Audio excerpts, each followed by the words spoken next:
Hey guys, I'm Janet on occasion, and today we are kicking off a new campaign. It's going to be Markus Wulfhart this time around, because it's shorter, frankly. I just fancy a short campaign. We just did a big Grombrindle campaign that was like 35 episodes or something? 36, I think. So it's a lot of episodes. I mean, it took us over a month. So I just wanted a nice short one to while away the time, and also because I'm doing this heavily modded. So it won't be as big an investment if all the mods decide to implode the game and I can't continue, which is what happened to the Skullsnake campaign, which was very annoying. Yeah, just mods killed it eventually, which is kind of sad. So this one, it's going to be a nice short one, so hopefully that won't happen. And it's just a really fun campaign for the sort of mods that I wanted to play with. It's a lot of mods that add like a bunch of new like random roaming armies and all kinds of nonsense to mix things up a bit. So we're going to be getting attacked from all kinds of like random nonsense. So it should be a lot more sort of varied, I guess. There'll be a lot more variety at all times, and we're going to be much more careful sort of keeping our already secure stuff secure. Because just because, you know, it's a few like regions back from the front lines doesn't mean it's not going to get attacked or anything. There's a lot going on. So, which mods? Which mods? Yeah, these ones. And them. So plenty of mods. So yeah, it's going to be busy, which is why short campaign's probably safer. Yeah. Although, I've been wanting to do this one for ages, so yeah, now here's my excuse. And it's my channel, and you know, I'll do what I want, so Anyway, so we're going to do hard, because, you know, I hate Legendary. I find that arbitrary cheats. Like, I like my own difficulty, you know, rather than just, yeah, public order bonuses, which is probably the most boring way to make the game harder, in my opinion. So anyway, limited roster, only basic units are immediately recruitable. That's right, Wulfhart, he's in the new world, so he has to prove that he's worth the resources, and that comes in reinforcements from the Empire. So that'll be cool, and I think it'll suit this modded playthrough rather well. Hostile actions will result in retaliation from local factions, so we've got to watch out for that. Extra recruit rank for Huntsman Generals. Lizardmen don't like us because we're plundering Lizardmen. I mean, you know, makes sense.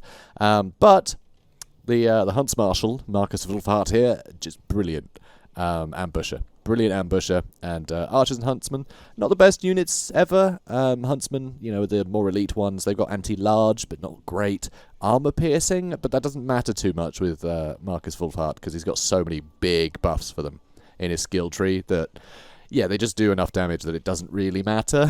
Not a lot of it is armor piercing. They'll still take down the big monsters and things pretty quickly if you've got a lot of these boys. So, should be a lot of fun. And yes, race attributes are even slightly different for him, because he's working on this Emperor's Mandate system, where he's having to raise his acclaim. So, not like the other Empire factions, which I like, you know, he's unique. So, should be a lot of fun. So, let's get to it.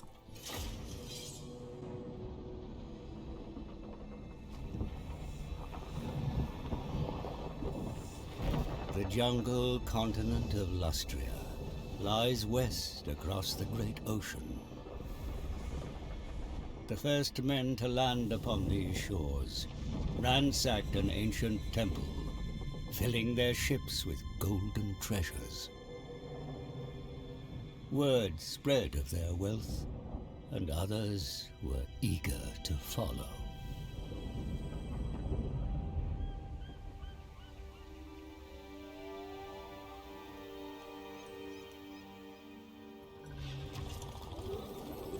Fueled by greed, men of the Empire ventured deeper into the jungle's heart.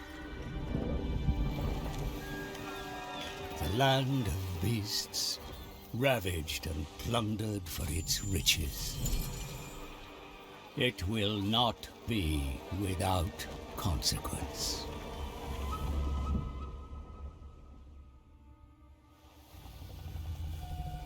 The jungle stirs. A cold-blooded fury rising to punish the invaders. In the temple cities of Lustria, the Lizardmen enact a ritual to call upon their mighty guardian.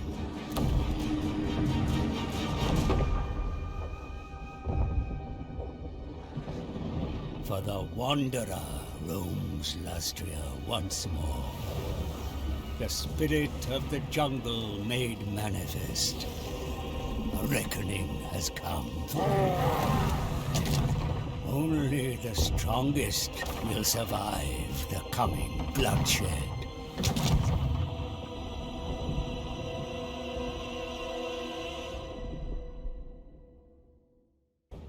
Having voyaged across the great ocean on the Emperor's command, I shall tame this jungle-infested continent and plunder it for the treasures it holds. The near unimaginable wealth of these lands is dispatched home through the coastal colonies. But recent raids by the lizard beasts have set the Empire back, and I expect further attacks. Other enemies loom nearby. Savage orcs, no less, who raid nearby abandoned cities. These ancient places are sure to harbor more riches, so are prime locations for colonization. But we must be aware that the lizard beasts dominate these jungles. For our colonies to survive their threat, reinforcements will be needed from home. The time of opportunity is now. Lustria and its dangers await. Anything that stands before me in the hope of defeating the Empire will meet its end by my bow. It is the Emperor's will. Good stuff. So, first mod thing. Yes, that's right. There's a whole bunch that has to be actually tweaked before we can do anything. So, yeah, don't worry about lure errors. That's probably fine. Whatever. That's the scripting language, by the way. Anyway. Yes, so, abandoned region. Nice mod. It means we can abandon regions. So, if we take something but we don't really want it, we can just give it up, which I like. I'm going to turn penalties off, though, which is nice. Confederation tweaks. Now, this is something that I just love. Because I hate confederations. We had on the last one, and I promised in that before the Grombrindle campaign, that I would turn off confederations for the next campaign, and then I didn't, because we were testing out a beta, so I'm not going to affect, I wasn't going to mod it, because it was a beta, right? Any mods I put on top of it wouldn't have been a good test of it, so, I couldn't really do this. But, confederation, you guys might think, oh, but you want to confederate? Well, we're playing on Vortex, so there's no people for us to confederate with. And frankly, everyone else confederating actually makes the game easier.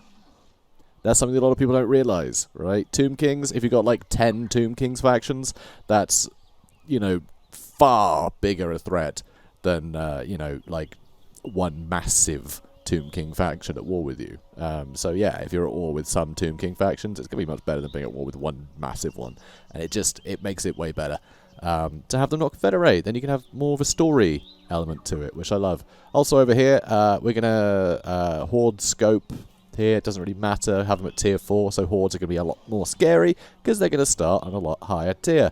Also, this one, playable faction capitals, we're going to start at tier 4 as well. So buildings for the faction capitals, just the playable ones, just for the playable factions, will get an advantage. So the major factions will be majorly tricky early on. It also means that we will have more options for what to build early, which should spice things up a bit. Also, Gates of Chaos. This is a cool mechanic. Basically, if beastmen take over just destroy a settlement, it creates a herd stone, and that will spawn more beastmen armies.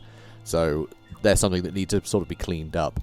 Same with Norscan ruins and all sorts. So we're going to get a lot of chaos nonsense running around. If chaos stuff happens at all, it'll then escalate, which is a lot of fun.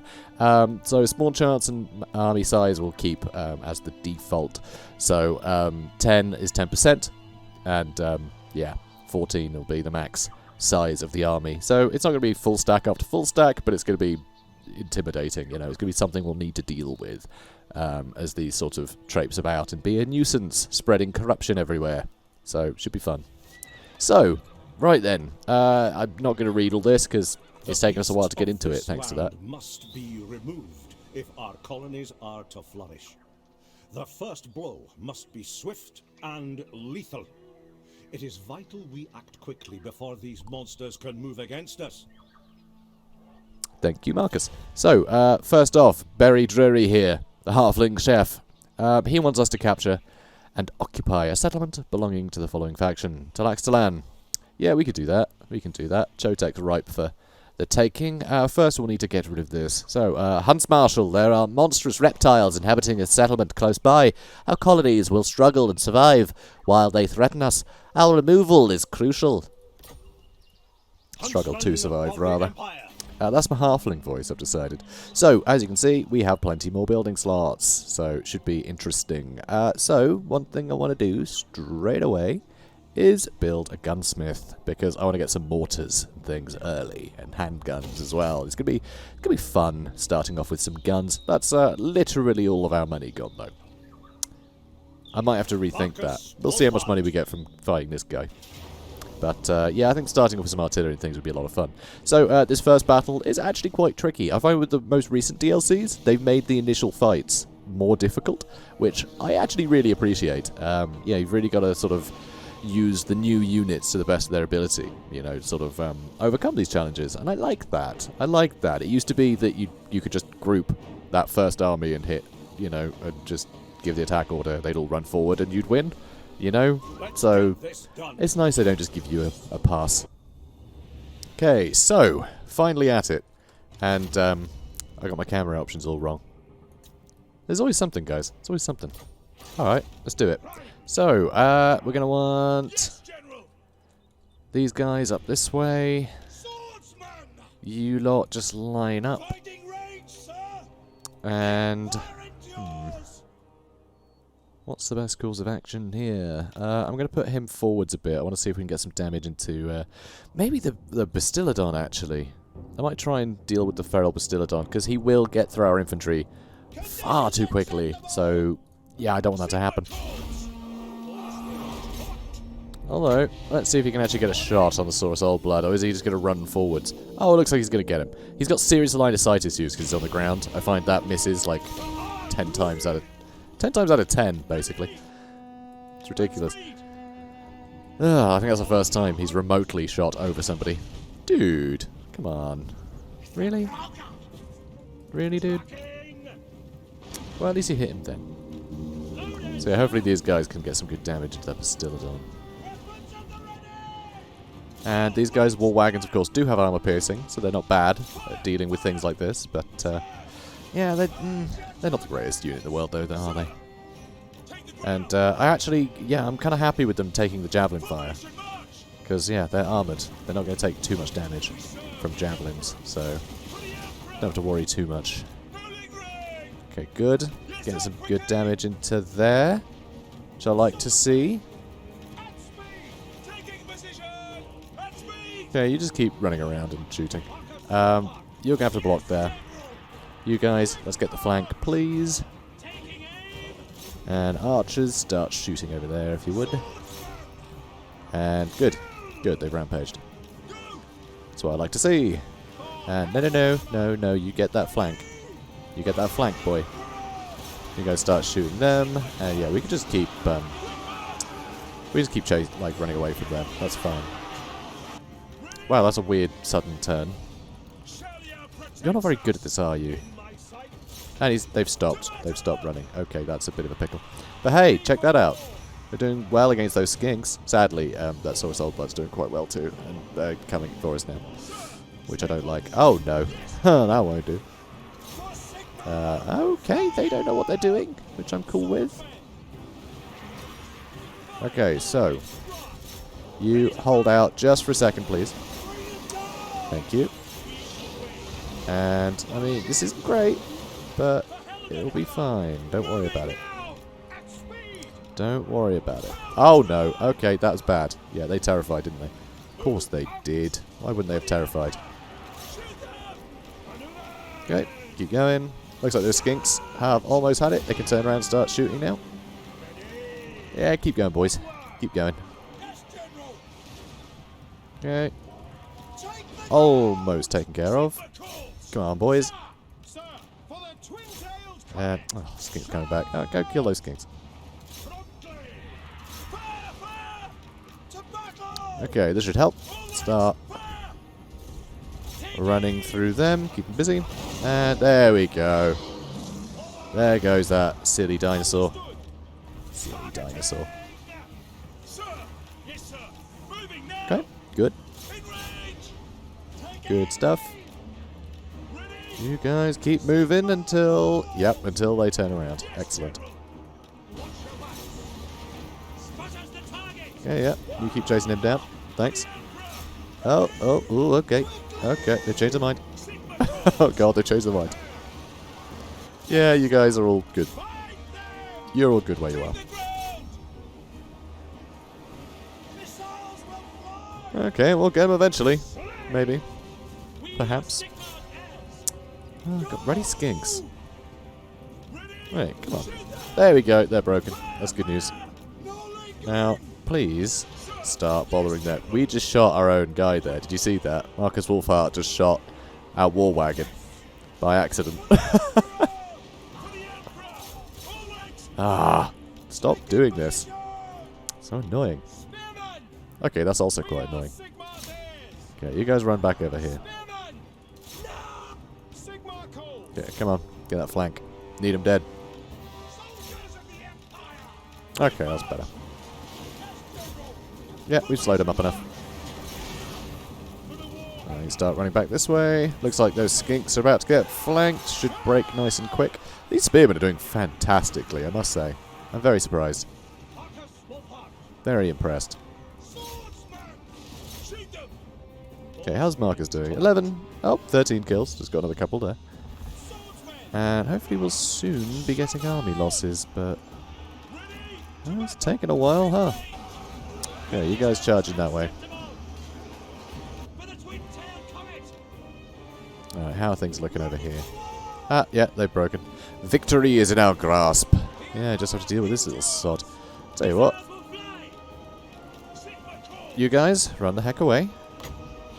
You. Shoot that boy. Archers, shoot that boy. You guys shoot the boy. Everyone shoot the boy. Did you miss? Was that a miss? Didn't look like a great hit. But yeah, no point having these guys take more damage than they need to, so we can just whittle him down. Army losses should hit pretty quickly as soon as he starts taking damage, because he is quite valuable, so, you know. There we go. That should do it. Oh, not quite. Need one more shot. There he goes. Job well done. Thanks, Marcus. You're a babe. Close to victory. Good stuff. So, you'll notice I love to saw us all blood alive. Because, yeah, I'll probably have to fight him again in a minute, so I'd rather he didn't die. So, do I want the replenishment? Probably not. I don't know, quite like the money. I'll just kill him. Okay, so I think what we're going to have to do... actually, what's the garrison look like? I mean, it's not huge, but I worry this isn't quite going to cut it. Yeah, maybe I do want to just finish this guy off. Yeah, screw it. We'll finish him off and I'll run back and hire some more people. We may have to delay getting the guns. Getting the mortars built. But that's fine. So let's do that, and yeah, let's actually cancel that. I know, first decision of the game, cancelled. Like, what? What? Well played, Janet, well played. I wonder... do I build anything at all? Or do I just wait? I'm tempted just to wait, actually. Although we did just get a ton of extra cash. And we don't need that much money. Oh no, because it's 5 grand. I was thinking it's 4 grand. I'm sure that was 4 grand. Clearly I've gone mad. Or... no, there's no idea. Right, let's just hire him some new things, shall we? Let's level him up first. So, Route Marcher, of course. Want to be able to get around nice and quickly, and I'm going to go with Inspiring Presence as well. Right, now, let's go with some... probably some Free Company, actually. I do like Free Company. And, actually... yeah, Free Company. I am so indecisive with this campaign, aren't I? It's kind of ridiculous. Anyway, let's... I just don't know. We're going to need these walls eventually. So let's just get those basic walls. We're getting quite a bit of cash, and we should hopefully take Chotek next turn. It's going to be a bit of a tough fight, but we can do it. So, research available. I want to go tithe rebate. I want growth nice and quickly.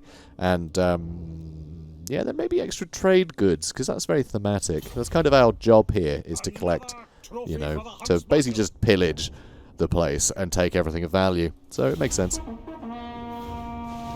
Alright, so, here's a mod. So, whenever we recruit anything, we're going to get a little fluff nugget, because you know how much I love fluff nuggets. So, yeah, just let the game point stuff out. Isn't that lovely? Isn't that great? So most of these bits of text, whenever you recruit stuff, works for every faction, which is lovely. It's taken from like army books and things, so it's really cool. So I really like that. So it's all, you know, from the source. It's not just like someone writing random nonsense from their sort of cursory knowledge of something. No, it's from the army books, which is really cool. So, while state troops form the mainstay of the Empire's military forces, its armies are often bulked out by ad hoc regiments of militia who are recruited, willingly or not, to fight as and when required. No one can foretell how many will turn up at the muster, or what their fighting quality will be. After all, these irregular troops receive no formal training or discipline. Many militias are formed from townsfolk and villagers levied from the local countryside, brave men standing ready to defend their homes and families against monsters and beasts that constantly threaten them. Other militias are bands of mercenaries, bandits, or other curs used to living by the strength of their sword arm, hired or pressed into service. Militia fighters tend to wear their own tatty clothing, which may sometimes have a vague resemblance to a uniform and often incorporate elements of their own state's colours. These warriors are armed only with their own personal assortment of weapons, be it bows, swords, cudgels, or particularly in the more rural areas, farming tools. There is a constant stream of adventurers, pirates, and brigands returning to the Empire from such lawless places as the Border Princes, and these are a plentiful source of irregular troops for an elect account.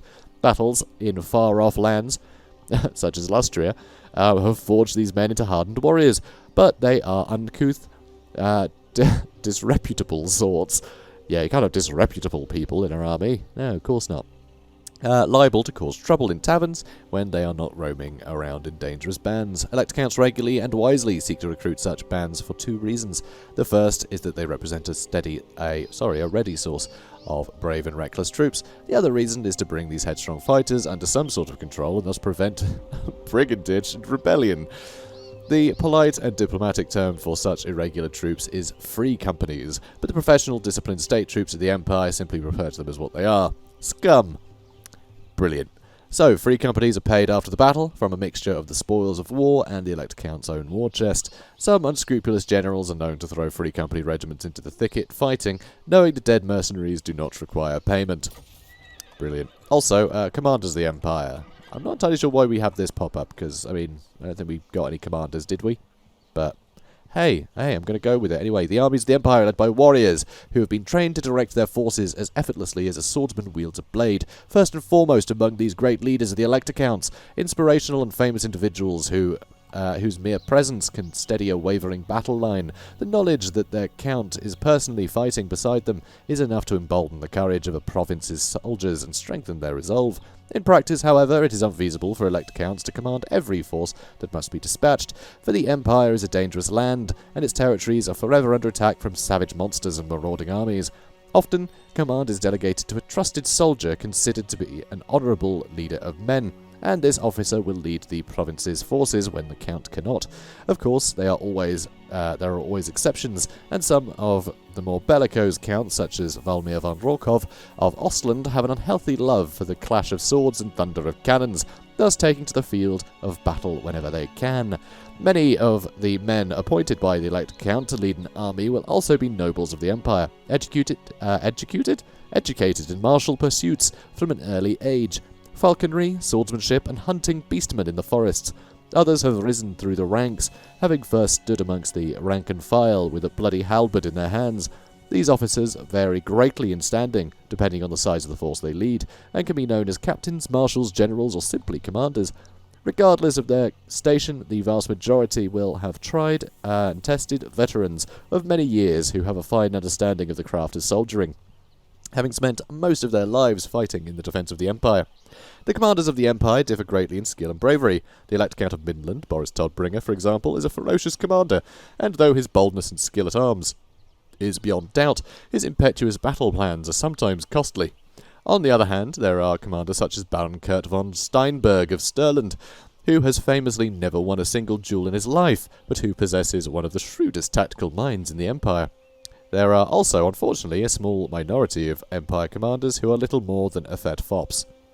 They tend to be petty aristocrats who owe their rank more to ancestral titles and politicking at court than to any actual experience of leading men on the field of war. So there we go, now we know all about the Empire. Nothing about Lustria, though. Nothing at all. Nope, nothing. So, let's attack Chotek. This is probably a terrible idea. Let's do it. Alright. Oh, it's an open field fight. I was thinking this was going to be a walled settlement. Of course not. Silly me. Right, so first off, let's get our guns in here. They're going to hold there for now. And I kind of want these guys to start flanking, but they're quite injured, aren't they? Oof. Anyway, if we put these guys on guard mode, they do tend to keep shooting rather nicely. So, that's always good. I do like people to be shooting nicely, you know? Yeah, we'll actually do this. Now I can push them forward too. Markus Wulfhart can actually swing round one side, and these guys, I guess, can swing round the other. Going to want to envelop them somewhat, or well, we're a bit doomed. So you know. Okay, yeah, definitely want to deal with them. This is going rather well. So yeah, that's who we want to deal with nice and quickly. Those Cold One Riders. Okay.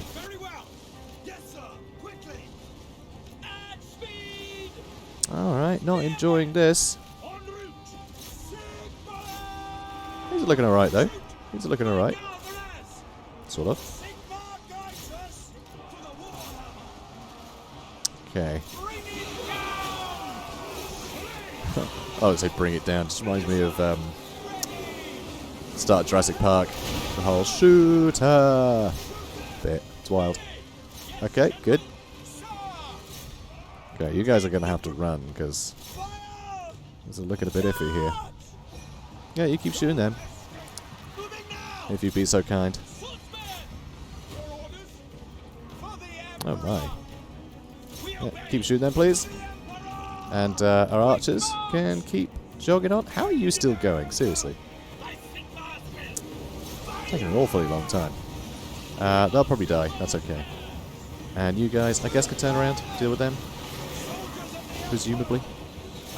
Okay, come on. Come on, spearmen. Okay, this is going well. Those Saurus warriors are getting wrecked. That's nice to see. Yeah, I knew they'd withdraw, but that's okay. These guys should return. Carry on shooting. Good. Saurus warriors broken. Okay. You guys all start running. You run into there. I'm amazed this guy hasn't got them yet. Seriously, come on. Come on, Marcus. Come on. Come on now. Alright. Come on, war wagons. Alright, you're going to start shooting them now, mate. They're still going.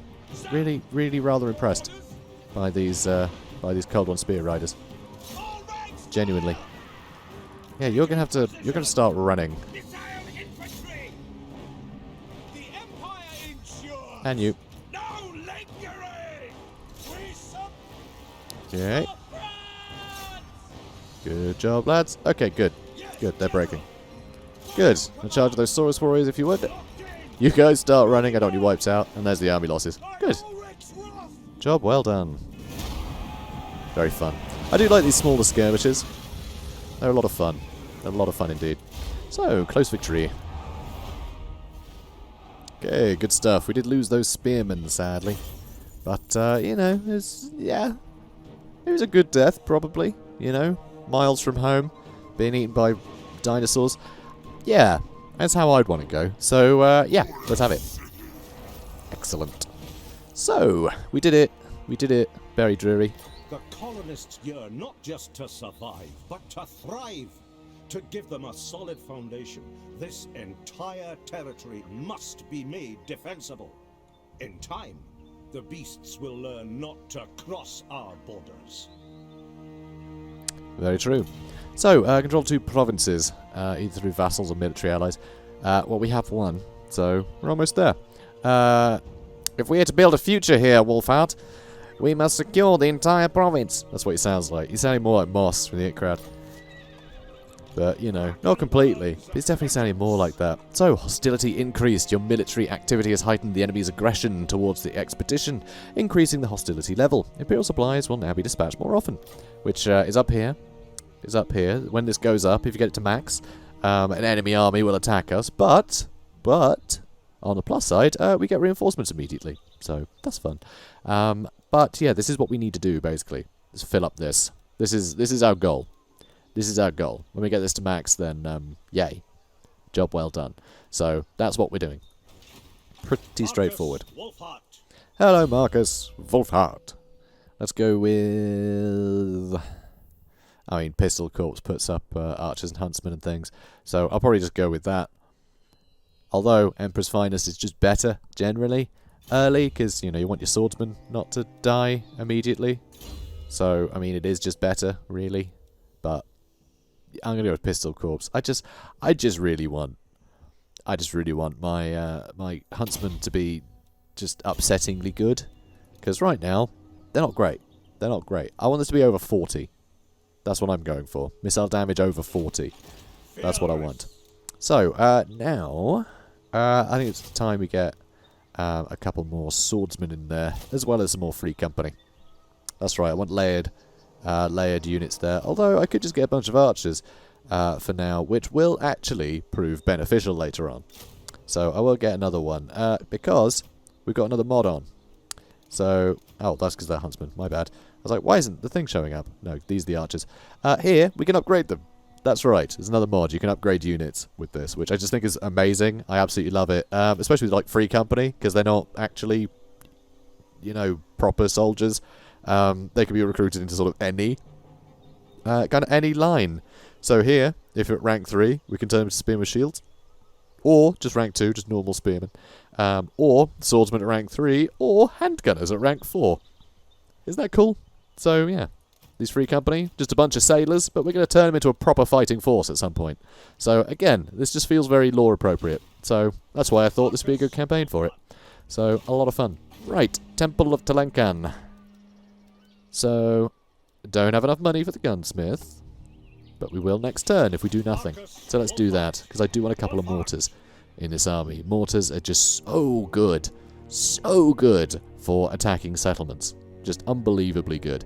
That, and they're very good at taking out the more sort of scary monsters and things. Well, not monsters, but, you know, monstrous infantry. But not monstrous infantry. Basically, they're good at killing all the big lizards. But not the big lizards. All the lizards are quite big, because it's Lustria. You know, skinks and saurus. Just any clumped up units like that. They're just very good at killing. So, you know, I don't really want my front line to hold it, because we've just got a bunch of arrows, so... Yeah, I want to blow them up. So anyway, I've got to say, talking about lizardmen is a bit tricky, because they're all just big lizards. You know? They're all big lizards. It's like, oh my god, there's a giant lizard. So it could be a skink, it could be a carnosaur. They're all pretty big for lizards, aren't they? Let's be honest. You know, all bigger than an iguana. Much bigger than an iguana. So, commandment available. Growth? Yes, please. Although, I mean, this is already fairly upgraded, but Chotek definitely needs some love. We want to get this up to tier 4, actually. Another mod. We can get tier 4 stuff. Tier 4 minor settlements, which I like. Gives us more flexibility. So, I like that. And it means we can sort of build upwards rather than outwards, which is good with other mods that we will probably very shortly run into some of the effects of. So, yes, let's move along.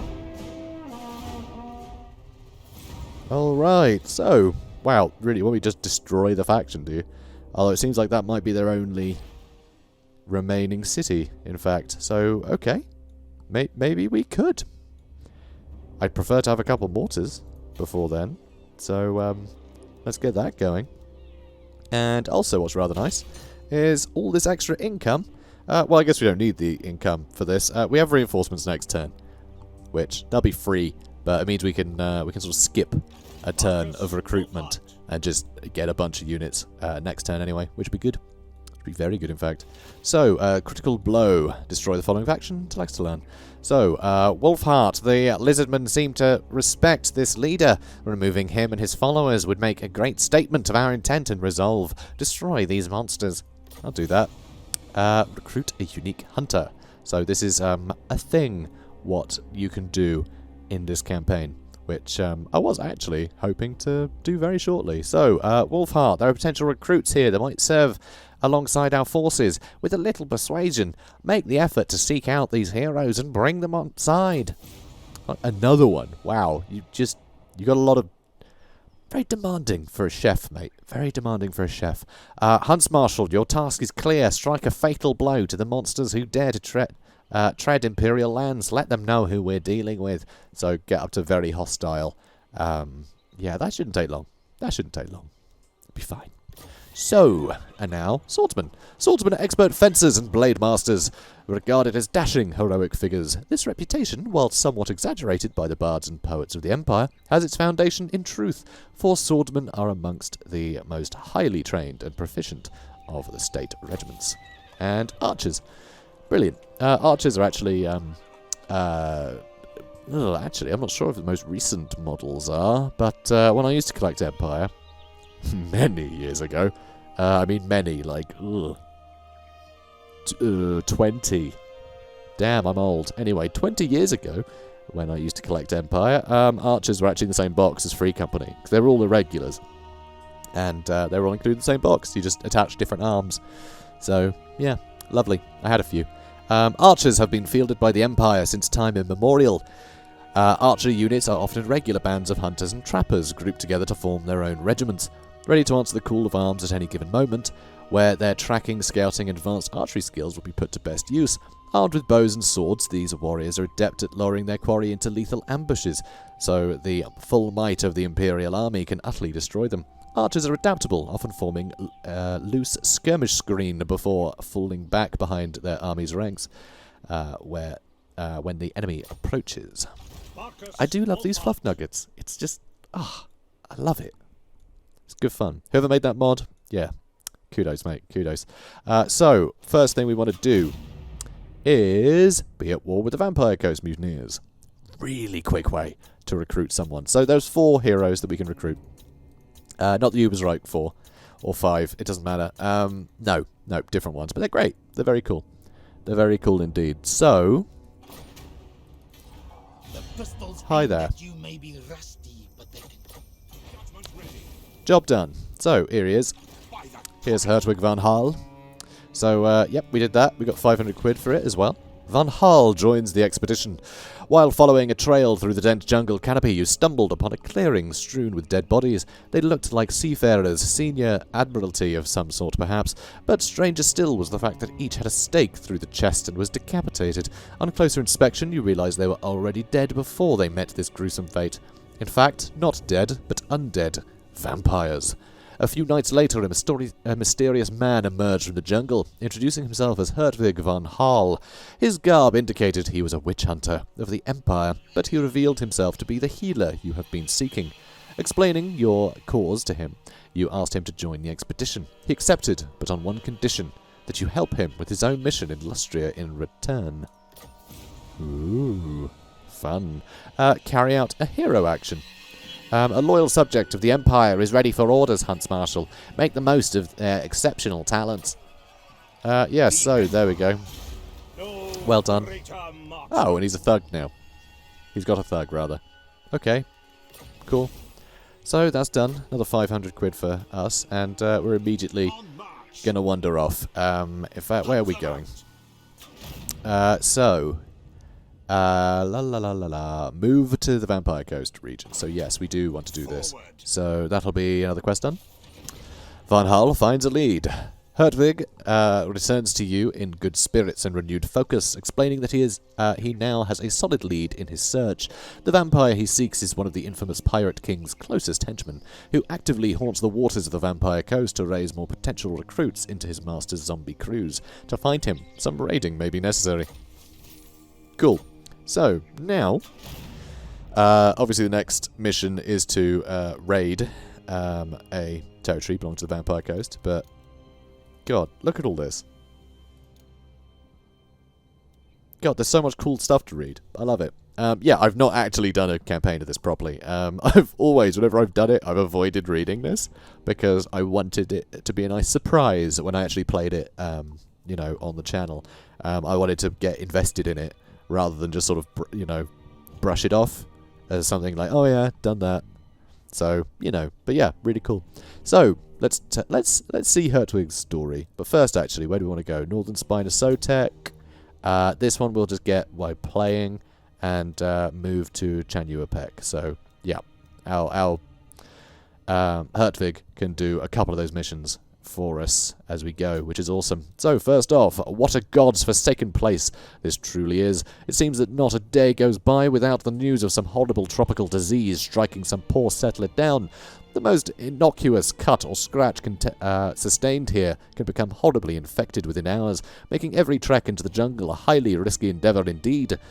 Perhaps by fate, word has reached me of a mysterious individual who shadows the Empire's troops in the deep jungle, patching up the wounds of the gravely injured, left behind following skirmishes with the lizards. Men thought to be well within Moor's deathly embrace have been mysteriously brought back from the brink by someone who clearly has advanced medical training, for even the most horrendous injuries cleaned, disinfected and stitched as if by the hands of the most highly trained physician in all of the Empire. Our very own injured relate to me their encounters with this healer, not remembering much other than a glimpse of a necklace of fangs, trophies perhaps. I have been in few environments more treacherous to man than Lustria.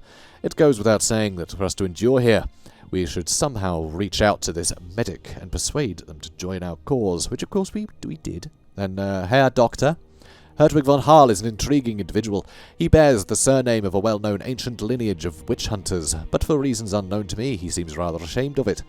Because, well, you guys know the Van Harl's Dance Macabre, the spell, Lore of Vampires. That's because of a Van Harl. Van Harls became, I forget if it was vampires or necromancers. I can't remember the story exactly, but it's the same Van Harl. So yeah, that's the shame he carries.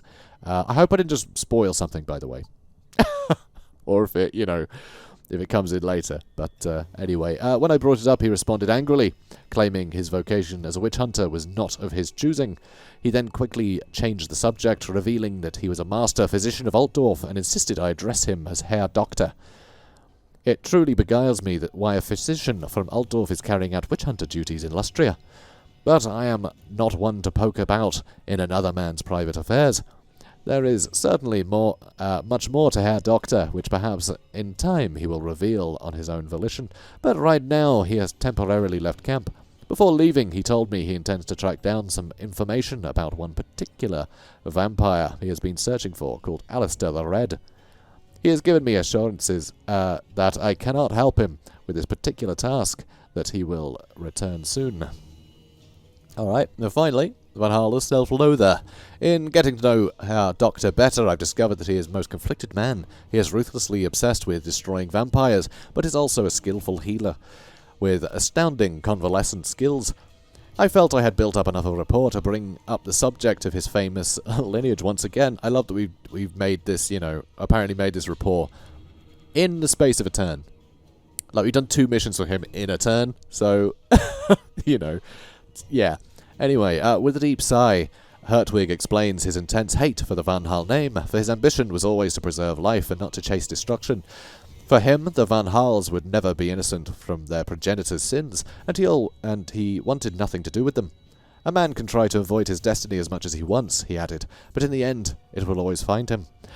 He would elaborate no further.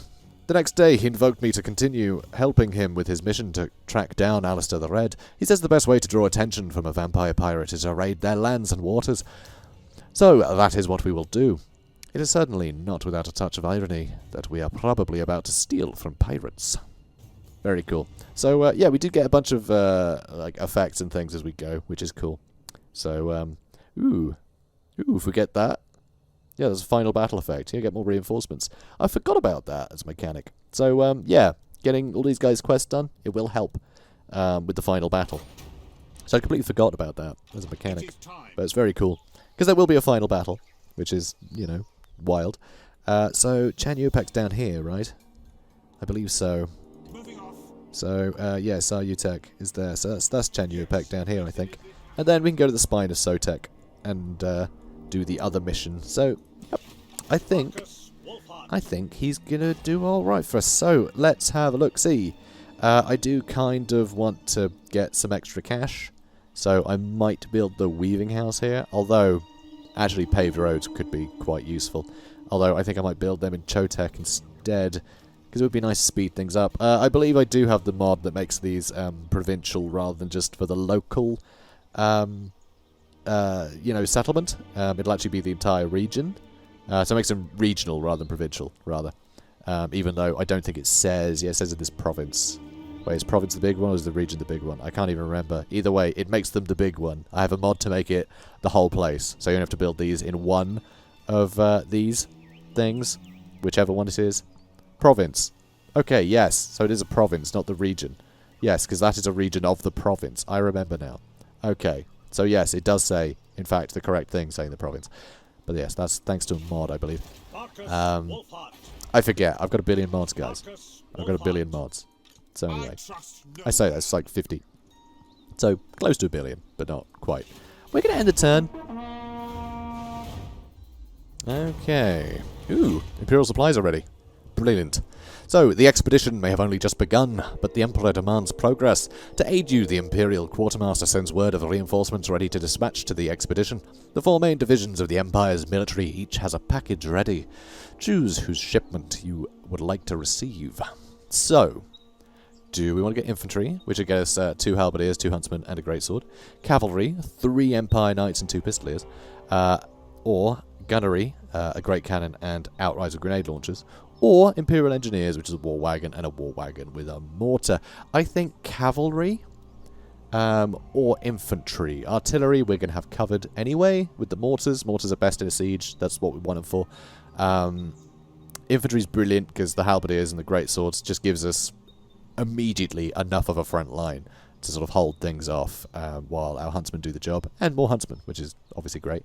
And but cavalry, I think, is the rarest thing. And sort of come in the most handy in sort of open field fights. I think that's sort of the sort of biggest weakness for us. But you know, I'm going to go for infantry. Although it's sort of the most boring, I think we'll get the most use out of these. So that should do it. Especially in a siege, like it'll be literally all we need to win. Sort of against you know, these next bunch. So huntsmen. In the untamed wilds of the Empire, there lurk countless mutants who are ever hungry for human flesh. Huntsmen are masters of the wilderness and skilled trackers who patrol the forests surrounding their homes to cull these foul monsters. Armed with a little more than a bow and their wits, these grim warriors are adept at luring their quarry into lethal ambushes. When elect count, especially those from the wilder, less civilized provinces, such as Ostland, Stirland and Ostermark, muster regiments of militia. They are keen to gather as many huntsmen to their banners as they can. These seasoned hunters are organised into groups of skirmishers who can scout ahead of the main body of the army to gather intelligence, disrupt enemy movements, and pick off war machine crews with deadly accurate bowfire. And, oh, just a general one for state troops, apparently. Wow, cool.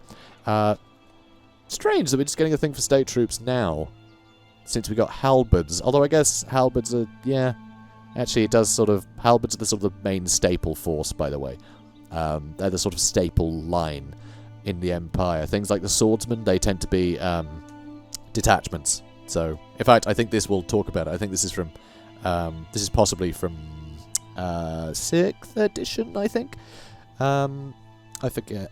Could be from 8th. They tend to recycle the text a lot, actually, in the army books, though, for the most recent few. But anyway, every province and city-state in the Empire has its own standing army of professional soldiers, equipped and maintained at the expense of that realm. These brave troops are armed with a wide variety of weapons, from spears to handguns, but they are all known collectively as state troops. State troops wear the traditional colours of their province or city, bright uniforms with a mix of badges, hats and campaign symbols. There are no strict rules governing how these are worn, and so it is common to find great variation between regiments, although a soldier always endeavours to display his homeland's colours. somewhere on his person. For example, a Midlander would include something blue in his uniform, perhaps wearing a blue jacket, tying off his breeches with a blue ribbon, or simply sporting an enormous blue feather in his cap. From big blue birds, I suppose. There are some notable exceptions, though, such as the Scarlet Guard of Stirland and the Hockland Black Shields, who are just a few of the many famous regiments in the Empire that skew the colours of their province in favour of their own distinctive uniforms. State troops are paid as full-time professional soldiers, ready to answer the call to arms at all times. In addition to forming a standing army to repel enemy attack, state troops also serve as city guards, the fire watch, and the enforcers of the law. However, most of the time these soldiers spend their days drilling and training with various weapons, to the barked instructions of grim-faced sergeants and veteran marksmen. Every state trains its regiments to fight together, providing each other with mutual protection on the battlefield. State regiments often march to battle with detachments of differently armed troops to aid them. These detachments form up close to their regimental units, where they guard vulnerable flanks and provide battlefield support, either by joining their regimental units in the bloody melee of close combat, or by showering oncoming enemies with missile fire. Swordsmen fight shoulder to shoulder with spearmen. The close-range parries and ripostes of swords complementing the longer reach of the spear. Handgunners and crossbowmen fell the foes with withering volleys of fire. But should a foe survive, through such salvos a detachment of halberdiers will bravely intercept them, cutting them down with heavy-bladed polearms. So there you go. Oh my word. Just still going. Still going. My word. Remember, guys, although I say remember, I guess know this now because it's the first time I'm telling you. These only appear once per campaign, so we'll be seeing these a lot less as time goes on. So yeah, very heavy on the text at the moment. But again, you know, if this is something you want for your own campaign, then yeah, you just skip the ones that you've read in the past, you know. That's kind of the beauty of it. So alongside the common soldiery, elect counts and burgomeisters can normally call upon more specialised troops. Foremost amongst these are the great swords, an elite body of heavy infantry that forms their lord's personal guard on the battlefield. Great swords are expensive to equip and maintain, and are therefore always fewer in number than the provinces or regiments of ordinary state troops. To commit such troops to battle is a serious matter for an empire general, and is often regarded as a last resort. Regiments of great swords garrison the castles of the elector counts and form their lord's honour guard on state occasions. These grim men are equipped with huge two-handed swords called Zweihanders that can cleave an armoured knight in twain. Gotta love things being cleft in twain. With one blow, although they don't have an anti-large bonus, so, you know. Anyway, great swords are also adorned with superb suits of dwarf-forged plate armour, for these elite troops are expected to fight in the thick of the bloodiest and the most dangerous combats of a battle. Members of the Great Swords are personally picked by the elector counts or amongst the most accomplished warriors in their state regiments. Indeed, many Great Sword regiments are led in battle by the count's personal champion. Only the bravest and most honourable soldiers are ever promoted into the ranks of the Great Swords, and to gain such promotion a soldier must distinguish himself under the eyes of his commanding officers and accomplish some heroic feat of arms. Whilst these brave acts are far from uncommon, it is much rarer for the soldier in question to survive the experience. On one such occasion, during the Battle of Blood Ridge, Albrecht Hofner, the last survivor of von Mensch's Black Helms, received his promotion to the Hockland Greatswords after defending his regiment's colours for an entire day against repeated attacks from scores of bloodthirsty tribesmen and mutated beasts. However, Albrecht died a week later after he finally succumbed to an infected leg wound he received during his valiant last stand. It is the dream of almost every soldier in the Empire to serve in a regiment of greatswords, but it is the goal that few men have the courage or skill to realise. Upon a soldier's induction into the esteemed ranks of the greatswords, he is required to swear an oath never to take a backward step in the face of the enemy. Every regiment of greatswords has its own particular punishments for those who fail in their duty. However, such instances are extremely rare, and the history of the Empire is replete with heroic tales of regiments of greatswords that have died to a man to protect the life of their liege lord, even after the rest of their army has been butchered. This courage and devotion in greatswords is well rewarded. The veterans of this elite corps receive double pay, eat the best food, and live in well-appointed quarters in the most prestigious barracks within the castle walls. Sometimes an especially heroic greatsword may even be awarded by his elect count with knighthood. This is a great and extremely rare honour for a warrior not of noble blood, and it is one of the few paths which the common soldiery can take to join one of the acclaimed knightly orders. Good stuff. Good stuff indeed. So, he's going to start making a move. You're going to start making a move as well, down here. Thanks, mate. You know what, next turn I might actually just stand there, do a quick raid, and then leave. Because we are at war with this guy right now, which has been annoying, because well, we've got a long way to go. Hang on a minute. Oh, good. We can go through this forest. For a second there, I thought that this was impassable forest, in which case that would have been a big waste. Yeah, that would have been bad. So I do want to start upgrading this building so I can start getting towards actually be able to recruit huntsmen? Because huntsmen? Oh, but more importantly, I need Chotek to get leveled up a bit, because I want a garrison on that as well, so these guys can't just wander in and take it from me, because, yeah, at the moment, it's not looking best prepared, is it? What I could do, actually, as well as raiding here, I could set up a little ambush just to make sure this guy gets taken care of, because, annoyingly, our Vampire Coast neighbours haven't dealt with the mutineers yet. So, now it's our problem. Little sod. Ah, well. So, Hertwig's going to head down here, and once Hertwig's down here, I'm actually going to, everyone he recruits, all the other heroes, I'm going to put straight into Markus's army.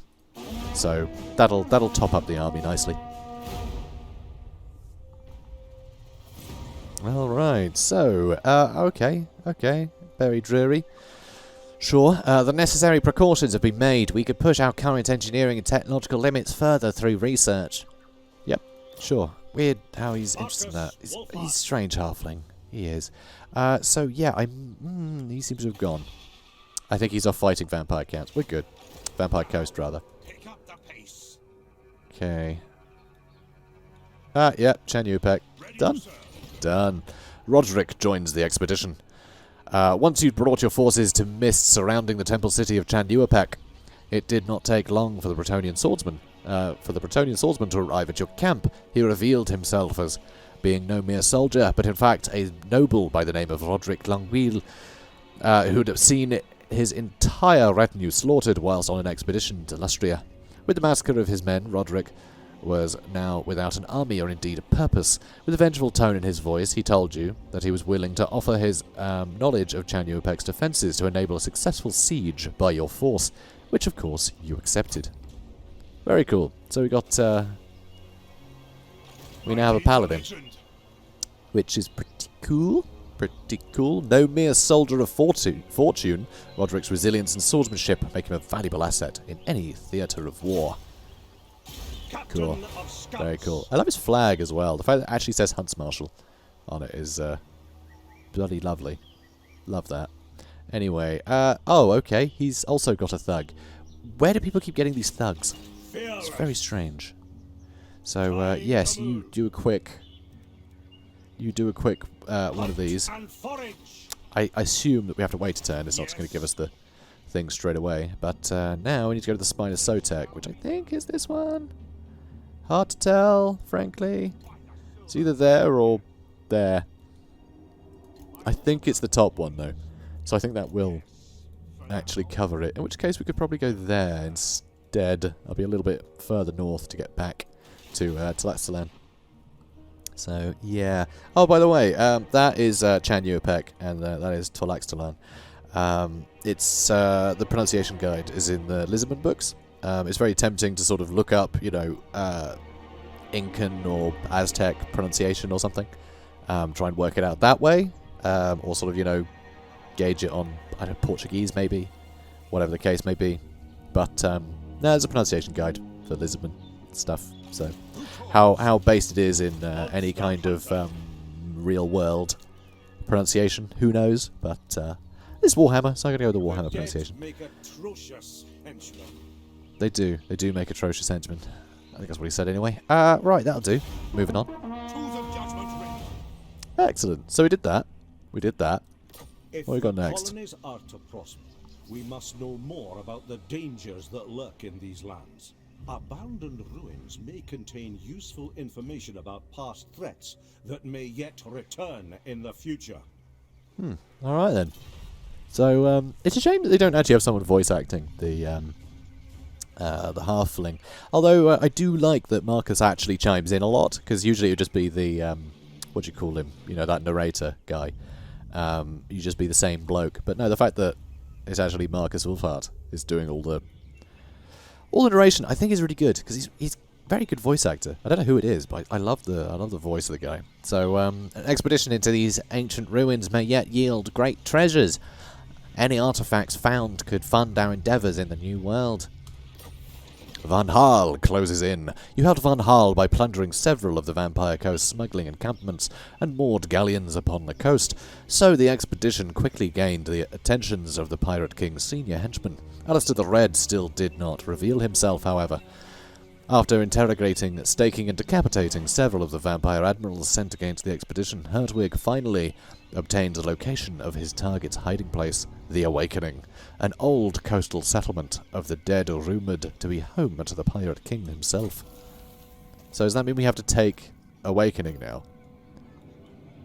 That's going to be a bother. All the vampiric corruption is, well, it sucks. So, this is nice. Extra growth and public order. Lovely. So the public order is the main thing, because as we fill this up, public order will go down, so it'd be nice to offset that somewhat. Very handy early. Other than that, more tradable resources does sound nice, but yeah, let's head towards research rate. I like that. Assembly line seems a bit weird in the new world, but the idea of actually getting some kind of production over here, you know, in whatever capacity, I think makes a lot of sense. Having to rely less on supplies being sent to us, you see. And then Engineers Guild, just, yeah, we need someone who can really just build stuff, get things done that way. So, you know, it makes sense. Although these are quite cool as well to have. I like that he's got specific ones as well. Diplomatic missions are good too. That's just a bunch of tech. I like it. It's very unique. Right, you there. Accusation, hell yeah. He's got a bunch of levels. He's getting a bunch of experience from everything we're doing, which is very nice. I am going to have him as a fighter at some point, so I will start leveling this stuff up. Cool. So, now, actually go search those ruins if you can. I do want him over there, hopefully doing that. Then he can head down to Spina Sotex. I do want to get that mission done.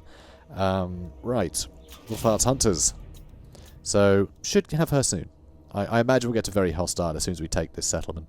So, that'll be good. And then, yes, this guy, capture Chanu Peck. That makes sense.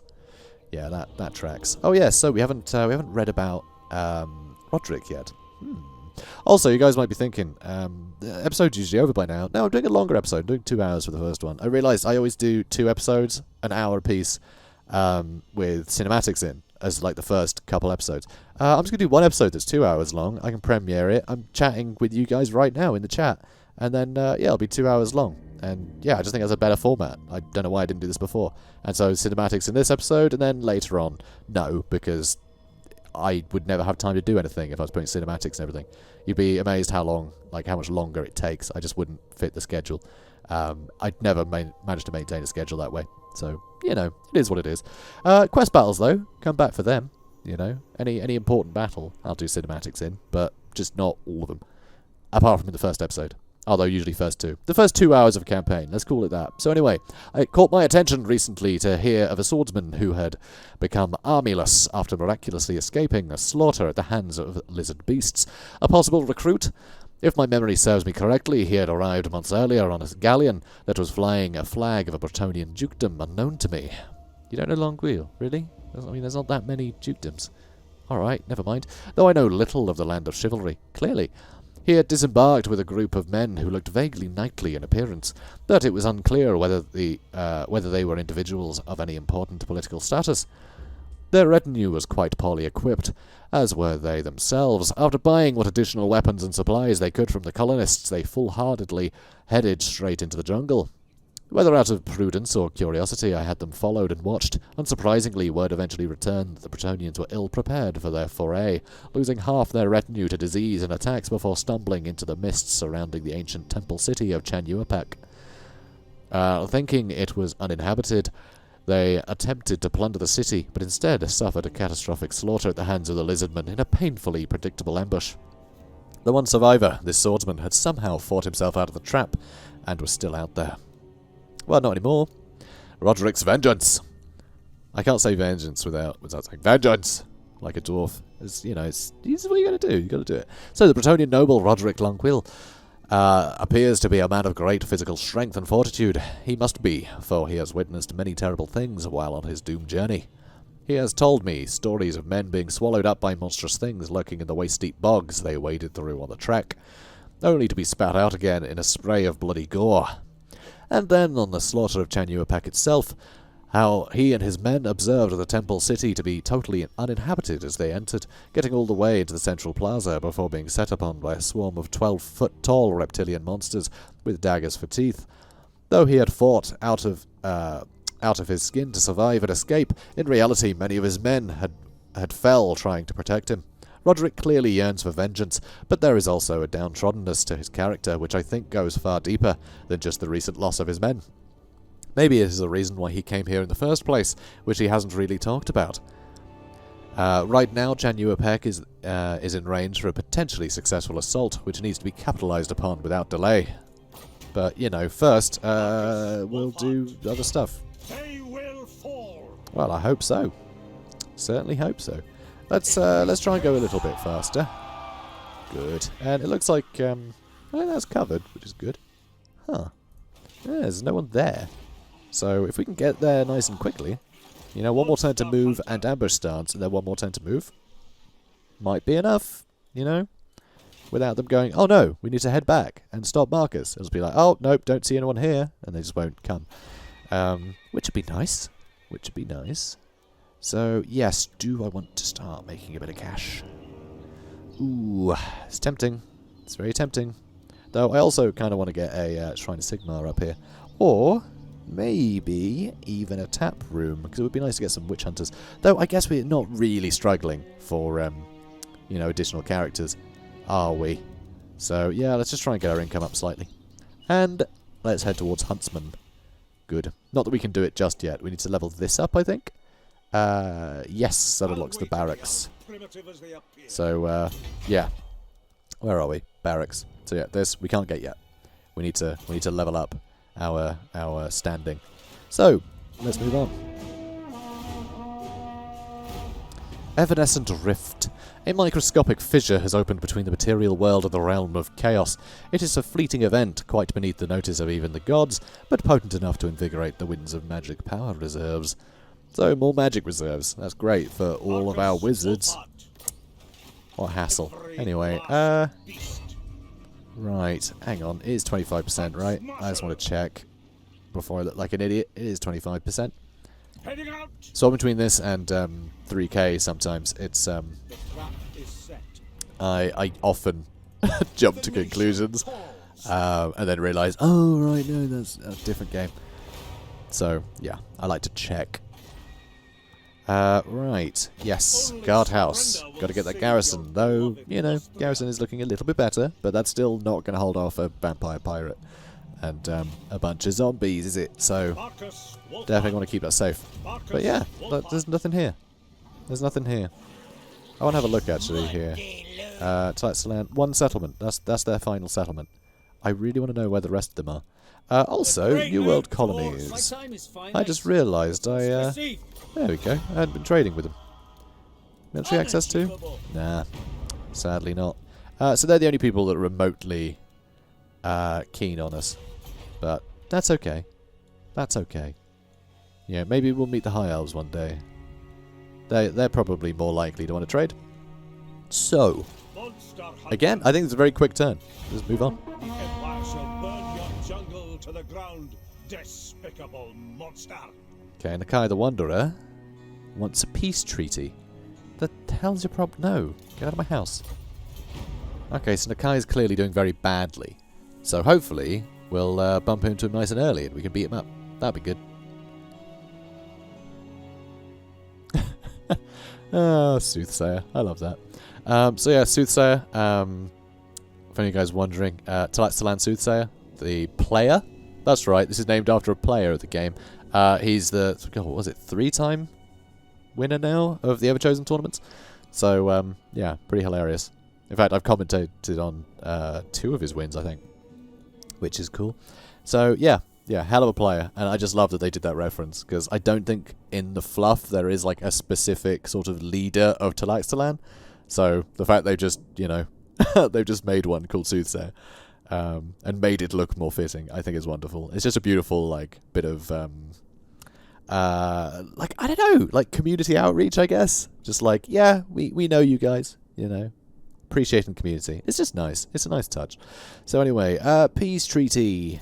No, because I want to take your house.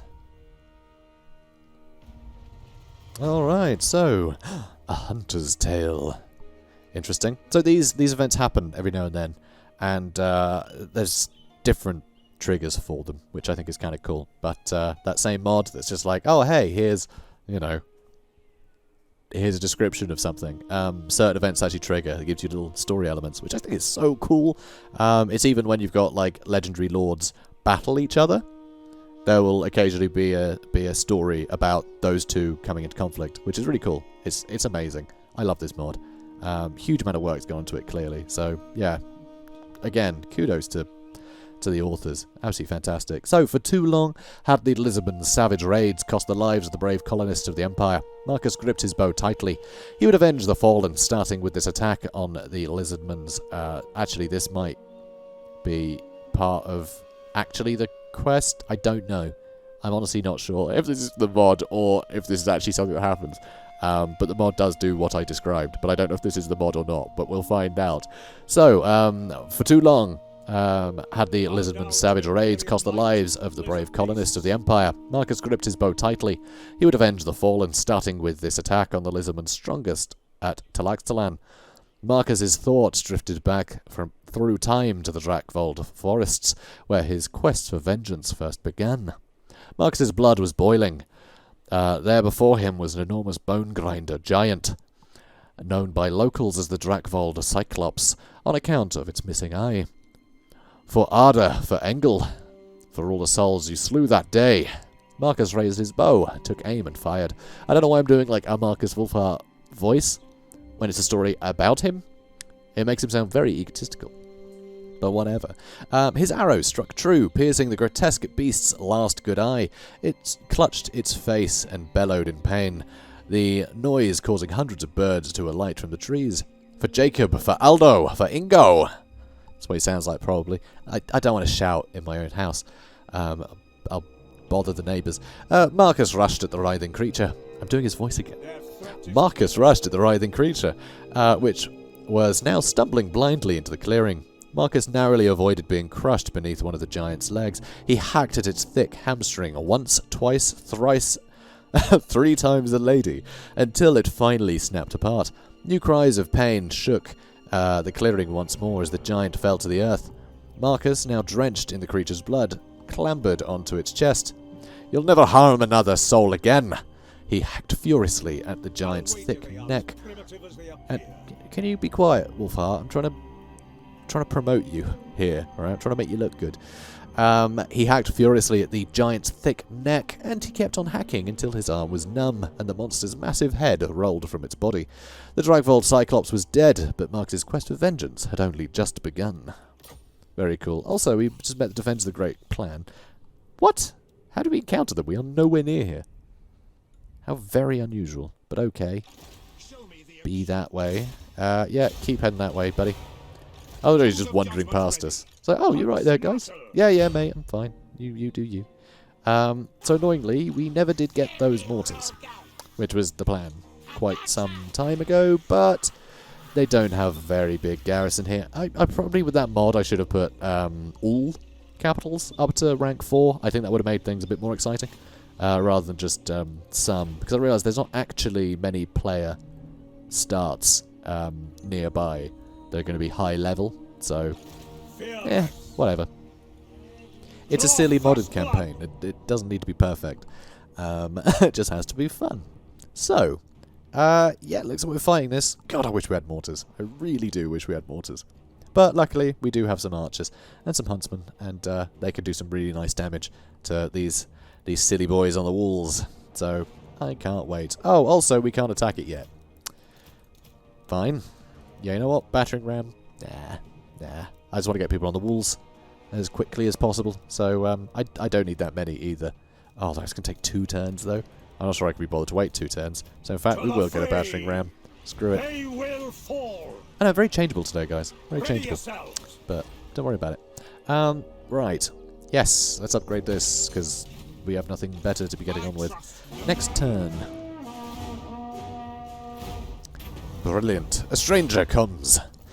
So, a cloaked stranger from the mist-shrouded land of Albion approaches with a request. He is of sinister aspect, but assures you that his intentions are good. Maybe. Maybe, actually. I know the Chaos Corruption is going to be a nuisance, but it'll make things more exciting, and we'll have more money to burn. So, you know. Screw it. That's the thing. Markus Wulfhart, he's trying to get people on side, right? So if someone comes, approaches him, says, "Hey, we can help." Nope, could just be some scoundrel from Skeggy. So yeah, bit of a pain that, but it's fine. Yeah, I might upgrade this now while I have the cash. In fact, I'll use that to upgrade my port.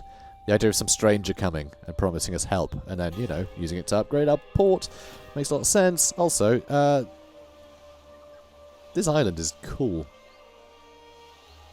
That's very cool. Anyway, speaking of cool, here we go. Here's one. So there is another mod that I've got that actually adds land treasures, basically. So there's little encounters you can have on land. And I'm kind of sad there weren't any nearer. Oh, hang on a minute. Is that? No, that's not one. Is it? No. So yeah, there's none nearby, which is a bit of a pity. I mean, there's one that, like down here, but yeah, I was hoping to have got the odd one by now, but yeah, there just haven't been many spawning near us, sadly. There's usually quite a few, but it's still pretty cool. So I might, while he's in the neighbourhood, actually join this army. There we go. We've got some more friends now, so let's take them on. All right, so Markus Wulfhart. Yeah, I guess random swordsmen can start battering the walls down. Let's get all these guys, all of these guys, just squidge them on one side so they can shoot their way down the line without getting shot up too much. The great swords and the halberdiers, actually, the great swords might be nice to climb the walls.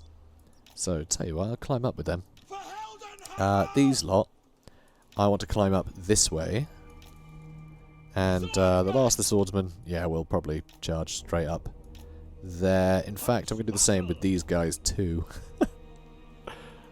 Cool. Alright, that should about do it. So, you guys.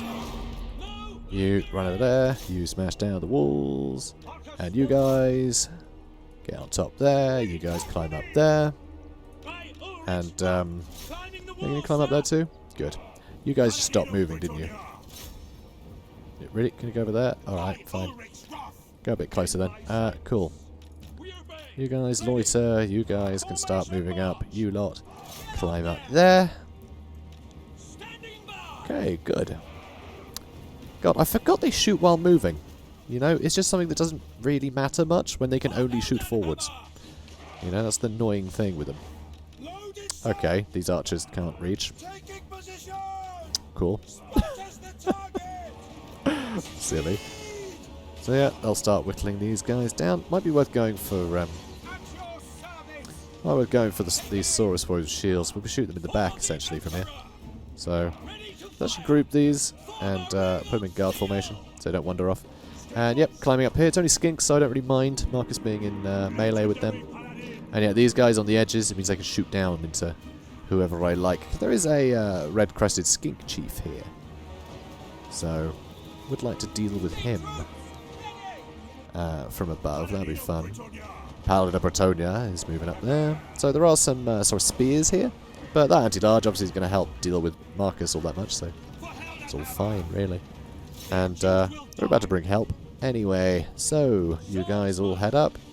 These Saurus Warriors, I mean, they're the hardest hit. You know, they're the sort of heaviest hitters. So doing the damage that we've done to them already is, yeah, it's pretty satisfying. We are suffering some damage, but nothing that replenishment won't take care of. Come on. Oh, there we go. Come on. Run this way. And, yep, from there, shoot who you want. And you. And you. So, who should I accuse? Nice. So yeah, these guys should be having fun. Just shooting down the line. It's going to do a lot of damage. Going to do a lot of damage, I'm sure. So these guys aren't doing great against these Saurus Warriors, but I think a lot of that is actually because of this ruddy tower. Yeah, it is, isn't it? Yeah, it is. Silly. So these guys are getting a bit screwed, but that's alright. No harm done. I say no harm done. Quite a bit of harm done, actually. Quite a bit of harm done. But other than that, no harm done. Alright, come on, boys. These great swords should do a tremendous job fighting these Saurus Warriors. Can't wait. So how are the walls looking? 50%? Not bad. Not bad. So, you guys having fun now? Should be doing better. How are you doing? 30 kills? Not bad, not bad. What are you doing, buddy? Oh, you want to climb up this lot. Okay. 0 kills for Roderick Van Hull. Oh, well, alright. You climb down. And you climb down. And you guys can all run in. And great swords look like they're fighting skinks now because these Saurus spears have run away. Which is just classic them. J'accuse. And good. Yeah, you guys stop now. Good, good. Did you just miss? Very embarrassing. Alright, you start running. And these guys can all help you. Good stuff. I'm a jerk. So how are you not getting on? Still getting on fine? Yeah, doing some work. You guys cleaved through those skinks in no time, obviously. Of course they did. And yeah, things aren't going well for that skink. Come on now. Come on. Pop him. Pop him. Pop. Oh, yep. Yeah, there goes his head. Nice. Alright, keep moving in, lads. Keep moving in. Roderick is getting stuck in, which is nice to see.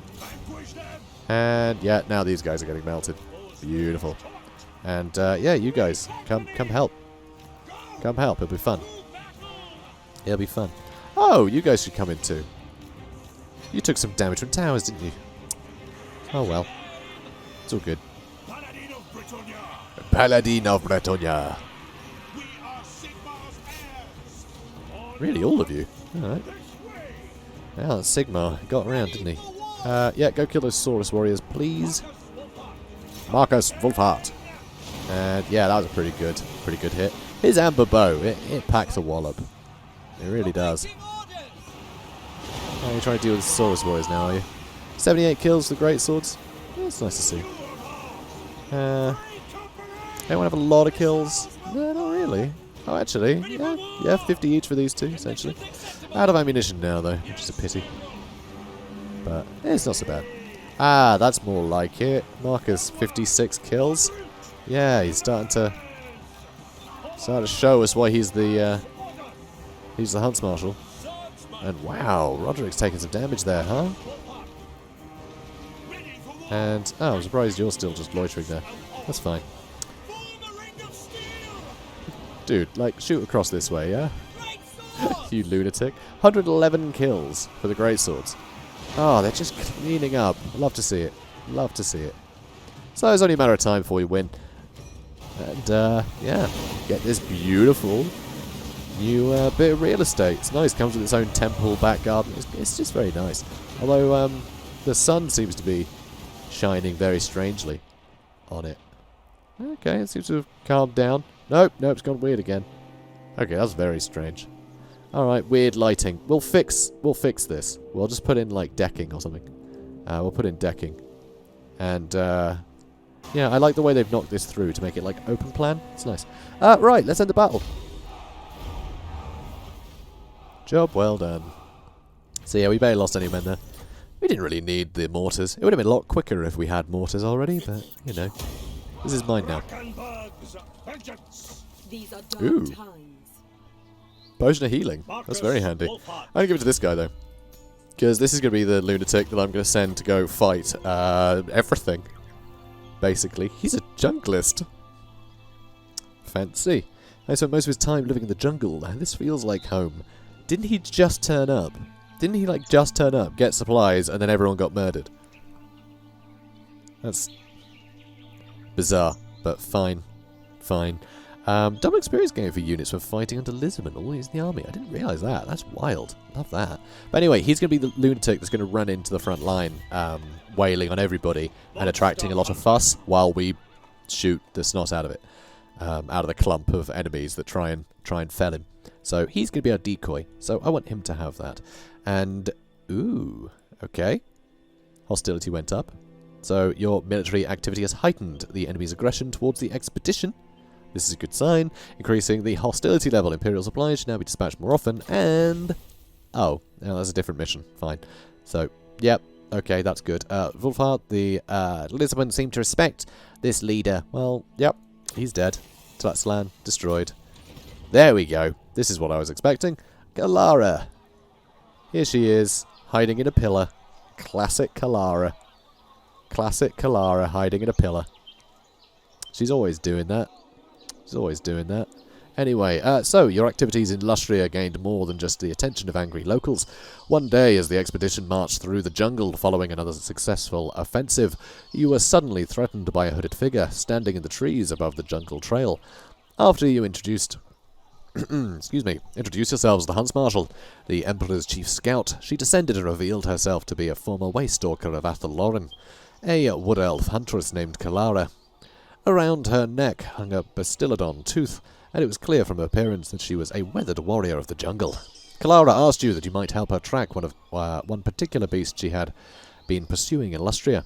Not being one to turn down a hunt, you agreed, but only in return for lending her skills to your expedition. Very cool. Do you have Kalara now? We have Kalara. So she's going to join the band of Merry Misfits. Or is she? Am I just going to have her go and scout, maybe? You know what? I think I will. I'll have her go do that. I'll have her go do that in a minute, apparently.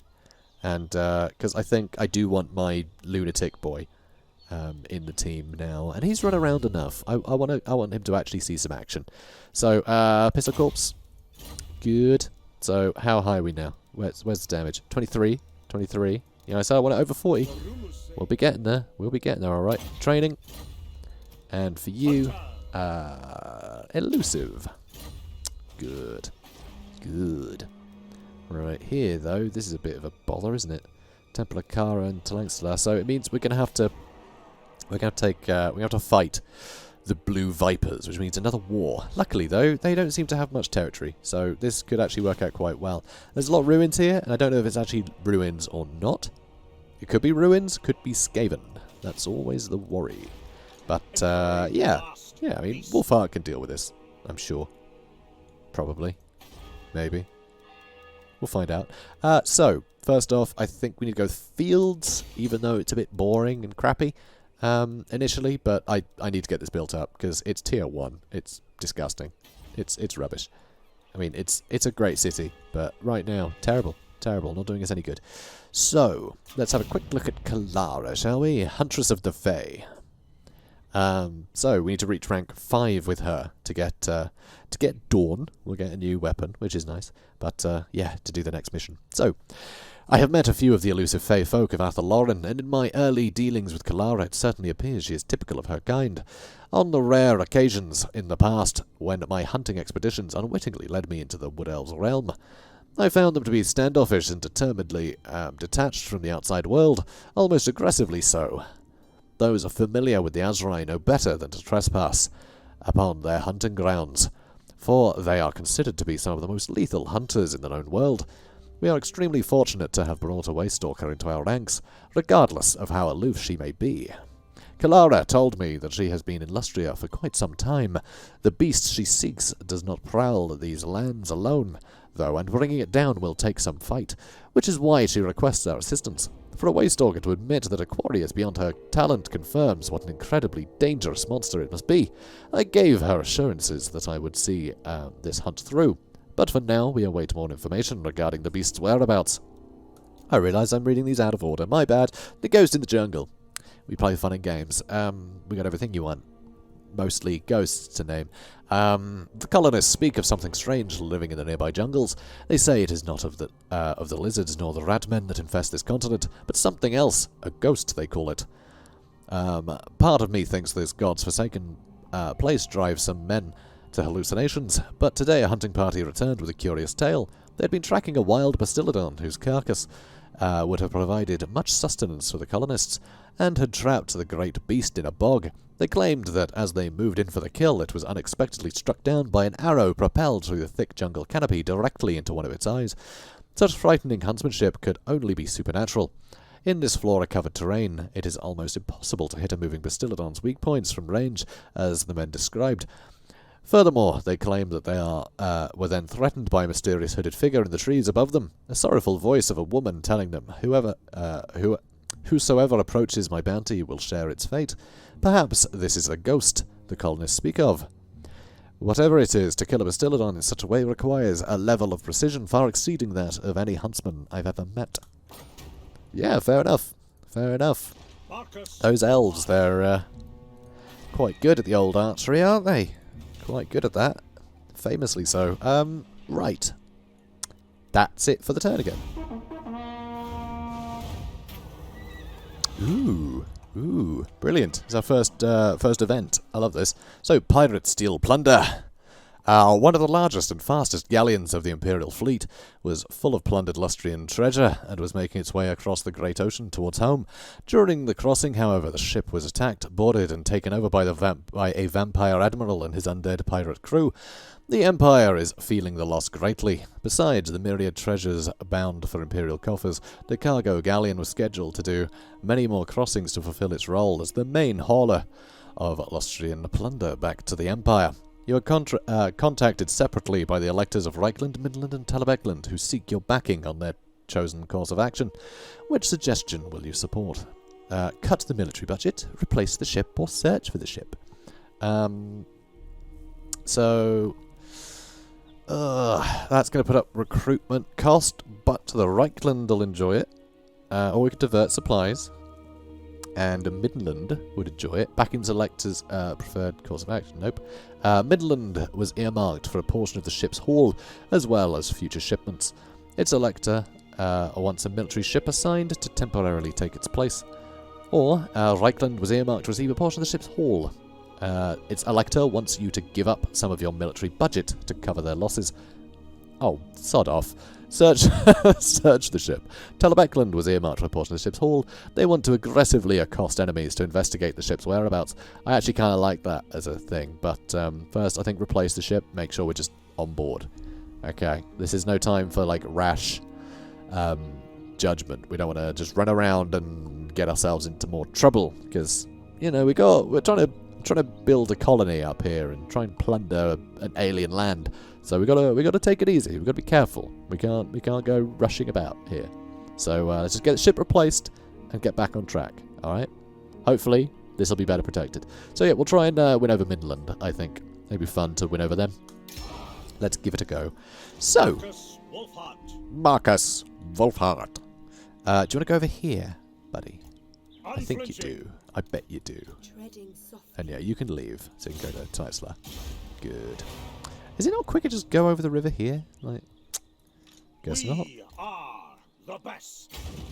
Right, let's go a bit further, because I want to make sure I get there next turn. We've got some replenishment, you know, where we are, so it's all good. God, I really wish we could upgrade this quickly. How many turns? 3 turns. 3 flipping turns. God, that place sucked. Also, that's Skaven. That's Skaven. There's going to be Skaven there. Yeah, there's Skaven corruption. From osmosis. It's probably from Tysla. Eep. Alright, whatever. Also, I just remember, we are still at war with these guys, so I do need to still be careful. Although, pretty good garrison now. It is looking better. But, yeah, we really do need to level this up some more. Although, quite expensive. Although, next turn, we can afford that, and I think that's worthwhile. That will actually put up our garrison as well, rather handsomely. I'll go as an Empire captain, as well as a couple of additional halberdiers. It'd be very nice. So, what have we got left here? So, I want to read this as well. now, because we will get him at some point, but I keep getting them reading the story of meeting them and then reading the rumours of their existence afterwards, which doesn't make a lot of sense. But, you know, it's been quite narrative heavy this episode, so I'm just going to roll with it, because I enjoy it. Slight change of pace. Anyway, the colonists have long known about the Lizardmen mining convoys that regularly travel along established trails in the deep jungle like clockwork. They transport some sort of glossy black raw material that resembles obsidian, the dense metal that the wizards of home know all too well for its anti-magic properties. There was some concern that these convoy movements inexplicably stopped, perhaps now taking different routes, if not ceasing altogether. I was unconcerned, but apparently the lizards don't change their ways without a very good reason. To appease the colonists, I sent out an expedition to investigate the old trails, and they soon returned with a captive, a skink, one of the convoy overseers. When our Saurian translator asked that, that's very cool, they have someone that can speak Saurian. That's very surprising. Such like a guttural language, but hey, so Scottish, so it's all good. When our Saurian translator asked the skittish creature about the black material, it held its forked tongue. Further prodding with my hunting knife made the creature reveal something about a short, bearded warmblood that had been repeatedly stealing from their convoys, forcing them to change their routes. What is a dwarf doing this far from the spine of Chotek Mountains? This Dawi is either incredibly brave or incredibly stupid to be harassing the lizardmen on their own turf, but is getting away with it somehow. Credit where credit's due. Very cool. Very cool indeed. I love it. Right, next turn it is. Okay, so got some more research. Extra money from industry, which will do very little currently, because we only have the one toolmaker, but still. It'll be helpful in the long run.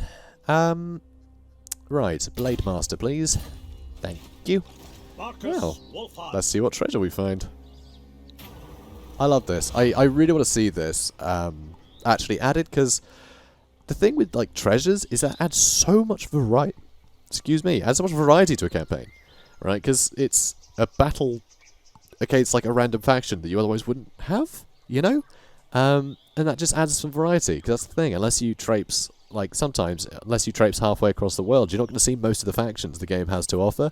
So these kind of smaller scale skirmishes, they've got a little, slight narrative element to it. This stuff would be great to see in the main game, because this, of course, is a mod, having these treasures on land. But there is also another mod that makes the treasures at sea more varied as well, so it won't just be Vampire Coast again and again. So a lot more variety, which is very cool. But anyway, you receive word of ruins of an old temple laying in the nearby moors. You are told that within its halls, gold and other trinkets can be found in abundance. Some of your own forces whisper of curses which may be worth heeding, but such things rarely deter you when looted wealth and riches are involved, and by the looks of it, you might not be the only one. So let's fight something.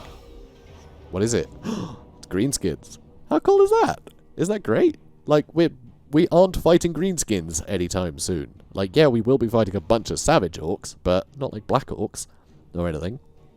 We'll be fighting some savage orcs at some point, but an actual, greenskin army like this, it's really cool. I love it. It's just such a cool idea. Such a great mechanic to just add to the variety. And Warhammer is all about sort of adventure and, it's a very swashbuckling kind of setting. So this is perfect. I love it. Absolutely love it. So, let's do it. Excellent. God, that waterfall in the background, so cool, isn't it? I love it. When you get really close, though, it does start to look a bit weird. Super weird, in fact. Very odd. This looks like a sped-up version of, God, what's it called? Oh, I can't remember what it's called. There's a particular artist that sort of pioneered it. Now, you see it on YouTube channels where people just, do, drip art or something. But there's one artist, I can't remember his name now. He used to use different mediums that would dry at different times. And it was really weird. You'd end up with, it'd be acrylic on top of oil, but the oil wouldn't dry, so the acrylic paint would run down, so you'd end up with this sort of weird, ribbon of paint that had fallen off the other paint, and that was the art. It was weird. It was super odd, but it reminds me of that. I went to art college, guys, but I'm also crap with names. So I know of a lot of art, just not what any of it's called. So that's my life story. How are you guys? How are you guys? Right, let's push them out there. Free company! Cool. And yes, let's get our huntsman. Maybe, yeah, in there. Let's hide him. Let's hide him. And archers in here. Cool. And you guys over here. Good. This should be fun. Should be very fun. Alright, so. Boop. Go. Multiple detachments kicking about. Which should be a laugh. Okay, you go immediately start shooting them. You guys all move up. Especially you, you're moving right up. So these guys are going to be a problem, but I can actually block this entire entrance with just them. So, yeah, you guys are fine there. Perfect. You guys can chill over this way. Those trolls will need to die. Nice and quickly. So, let's start getting shots in there. Come on, get there so you can get the charge defense, please. Come on. Go, go, go, go, go, go, go, go. Okay, so all these huntsmen that are hidden right now. I actually turn them off fire at will. I want them to start getting into those black orcs if I can. And, ooh, this is going to suck. So that'll be fine, but, yeah, you guys start moving that way, you guys start shooting this way, you start shooting this way. So they should be gone pretty quickly. I just don't like the black orcs. I don't like that those black orcs and my great swords, who can counter them quite well, are going to get wrecked. You guys push in this way. You guys all start pushing in. Okay, getting some good damage over here. What I'm going to do as well, lower their armor. And now, you guys start shooting. Oh, they're coming in this way, are they? Well, that won't do. That won't do one bit. Okay, you start shooting into them. Right, you all start shooting into them. These guys are doing great. Love you, boys. And now, my great swords move over this way. I'm not liking this shooting going on. Alright, you guys need to come around this way, because this won't do. This won't do one bit.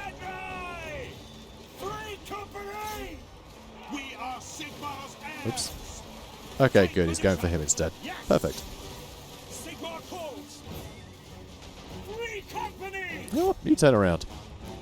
So you're doing good, right? Good. You turn you off skirmish, and oh god, I need them to stop getting shot. I really do. All right, completely ruined their their lord there. That's perfect. All right, you guys run to this way. I want them shattered. I want them shattered. Shatter them. All right, you start shooting them too. You guys move up. God, you not shattered yet. Alright, you guys move up this way. Yeah, you wait in. Good lads. Yeah, again, perfect. You guys keep charging in like you're doing. That's great. Yeah, maybe you guys get rid of them. Wow, they're still going. Unbelievable. Unbelievable. Okay, yep. Getting some good shots in here. Poor greatswords. We got replenishment, doesn't matter. It'll be fine. Okay, you guys keep running forwards. And you. Because they can't fire while moving, of course. I say of course, it's something I always forget. It's just never useful. But in this case, it is. It is useful. So I've decided. Cool. Okay, how are you lot doing? Pretty well, pretty well. And let's j'accuse those black orcs. And wow, trolls are coming back for another go. Another go. Somewhere between go and bout, I went with. So they're coming in for another bout or coming in for another go. So I went coming in with another go, which is it's not word. It's not a word. I'm not wording good. Anyway, off they go. See you later, guys. See you later. So that's a lot of fun. So, yeah, again, sort of army we wouldn't face either way, you know, without the mod. So it's cool. It's cool. Alright, so, Sidwell the Spider is dead. He doesn't look like that. That's not how he looks. But, basically, it's the Bandits faction, which is a rogue army faction that they've had to break. I'm pretty sure that's how the mods worked. It's a renamed rogue army, basically. So yeah, but hey, whatever makes it work. You know, it's great. Your deaths shall be a warning. Thanks, cute. The expedition is eager. There goes that random man. There he goes. Oh, cool. Tollkeeper. Extra tax rate. That's not so bad. Collecting money for the government is a thankless job. Doing so in the midst of the wilderness is practically a death sentence. Fun. The Cursed Temple. So that's where we ended up. Before you set foot upon the temple, you are set upon by a bandit lord who had arrived there just before you, and was arranging his forces for conflict. After defeating the bandits, you take their loot before moving on to claim the loot from the temple for yourself. Isn't that great? Isn't that cool? I love that. Ah, it's good. So we've got a few different mods going, as you can see. One of them, though, hasn't actually kicked in yet, which is very surprising. There's another one that's pretty, it was pretty obnoxious when I played like a small test campaign, with it, but, but in a good way. But, yeah, it's so weird. We haven't seen a hint of it yet. Yeah, bizarre. Very bizarre. Anyway, experienced outdoorsmen who, reconnoiter for armies, caravans, and other travelling parties. Life expectancy is short. Good to be gone outrider. Very handy. Right, now... Let's see. Yeah, I think I might just want to hop over here, you know. How can I assist? Yeah, I think I might just want to hop over here. Markus Wulfhart. Although I do probably need a turn of replenishment first. Covering ground. So, tell you what, I'll just get snug at the side of the river, make sure my back is covered. Although, that's the thing, it's Lustria, the rivers aren't safe. Because there could be, like, Croxagores or, oh, what are they called? Someone in the comments will know. I've completely blanked the name of them. It's Troglodons. Troglodons. Yeah, they're aquatic. They don't exist in the game yet. Hopefully we'll get them at some point. I really hope so. But anyway, the skink oracles ride them around. But they're very cool. They're like sort of long, sleek carnosaurs. A lot sleeker. I think they're sort of based on like the Spinosaurus to the T-Rex, you know. Because let's be honest, it's the Lizardmen exist to follow the in like Jurassic Park's wake. Let's be honest here. So you know, Jurassic Park 3 clearly came out. And they went, yeah, a long T-Rex. Let's do it. Which I'm totally cool with. But anyway, Troglodons are aquatic. They're in the rivers too. The rivers are not safe. So having your back to a river, yeah, probably a great idea in, say, you know, the Empire. Here, though, yeah, not so much. Not so much, guys. Not so much. Anyway, let's hope that he doesn't get eaten by reptiles, and, yeah, hopefully we get to Tnisla fairly sharpish, because it would be nice to secure the second province. Pretty shortly. That might be very surprising if we did this episode, because we're basically done. But still, hopefully we can get in here, get one more, and hopefully it's not full of rats. Hopefully. Hopefully it's just ruins. My deeds are legend. Alright, gods are angry. Tribute might be a good idea. Keep these places happy for now. The omens are ill. Something you have done has angered the gods, yet they are fickle. They may forgive you in time, or more immediate appeasement might be necessary. I mean, growth is great and everything, but we need to cheer them up.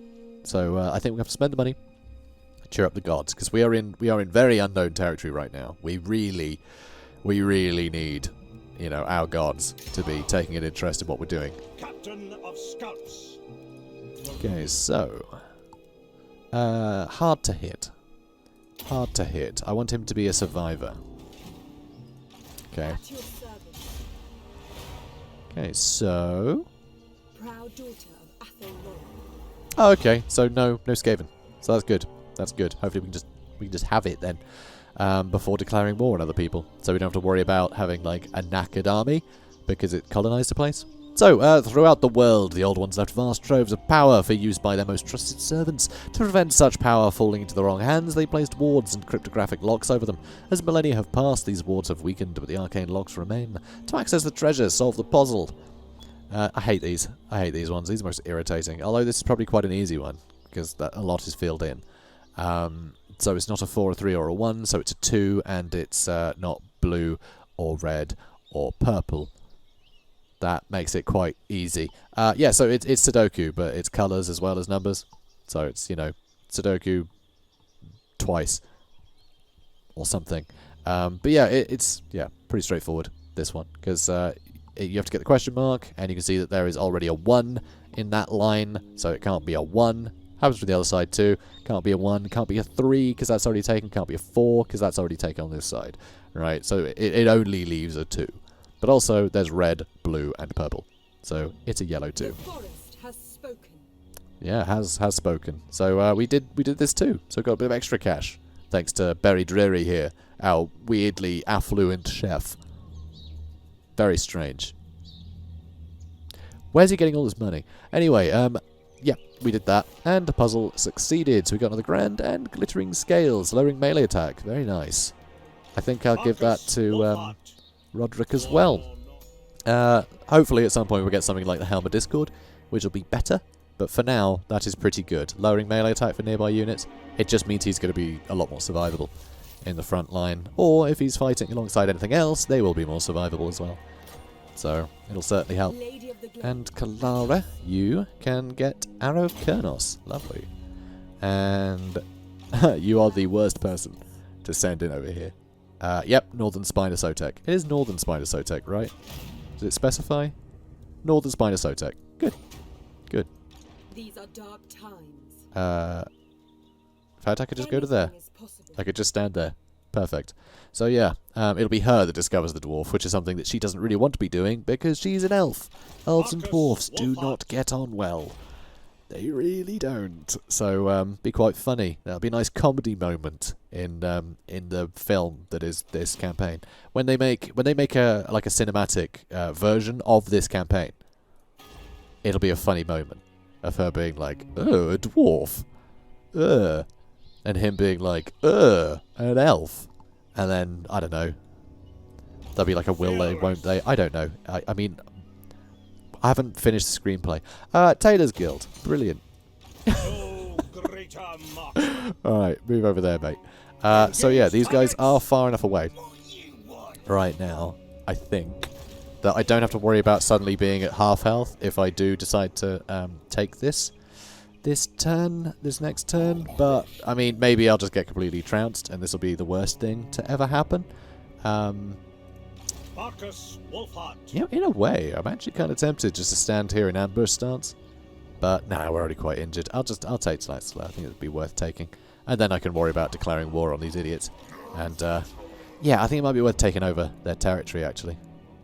Oh, in fact, that is right down here. It's all this territory.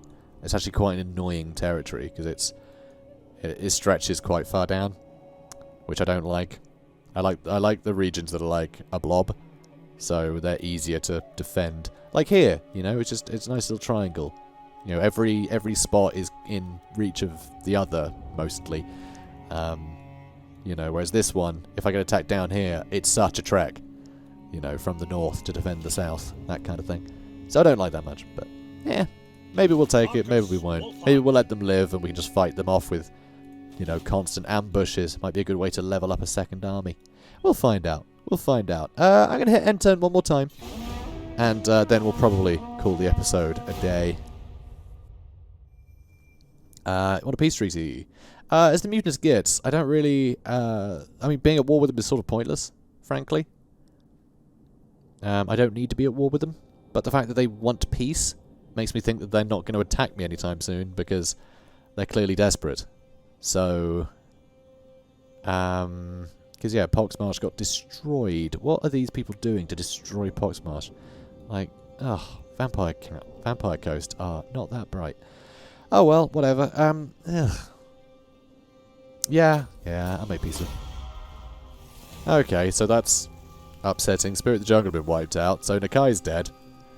Nakai's dead, so our biggest rival in the campaign is dead. So, cool. That's fun.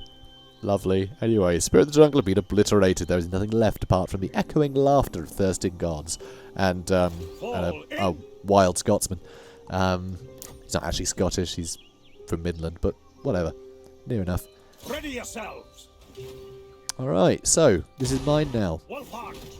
Mandate progressed. Oh, good. Good. That's nice. We get extra recruit rank and more advanced Imperial supplies. That's very cool. So we'll get more troops in the next delivery. So the expedition has increased its level of acclaim, making great strides towards fulfilling the Emperor's mandate. You will now receive better quality Imperial supplies, continue garnering acclaim to advance the expedition's progress and further the Imperial cause. So yeah, that's why I said, you know, it's going to be probably quite a short campaign, because yeah, these don't get harder to achieve. It's literally 20 and then another 20, another 20, another 20, another 20. It's not like other campaigns where it's like 20, 50, 120, 240, you know, it doesn't go up like that. So it's actually pretty straightforward to put up.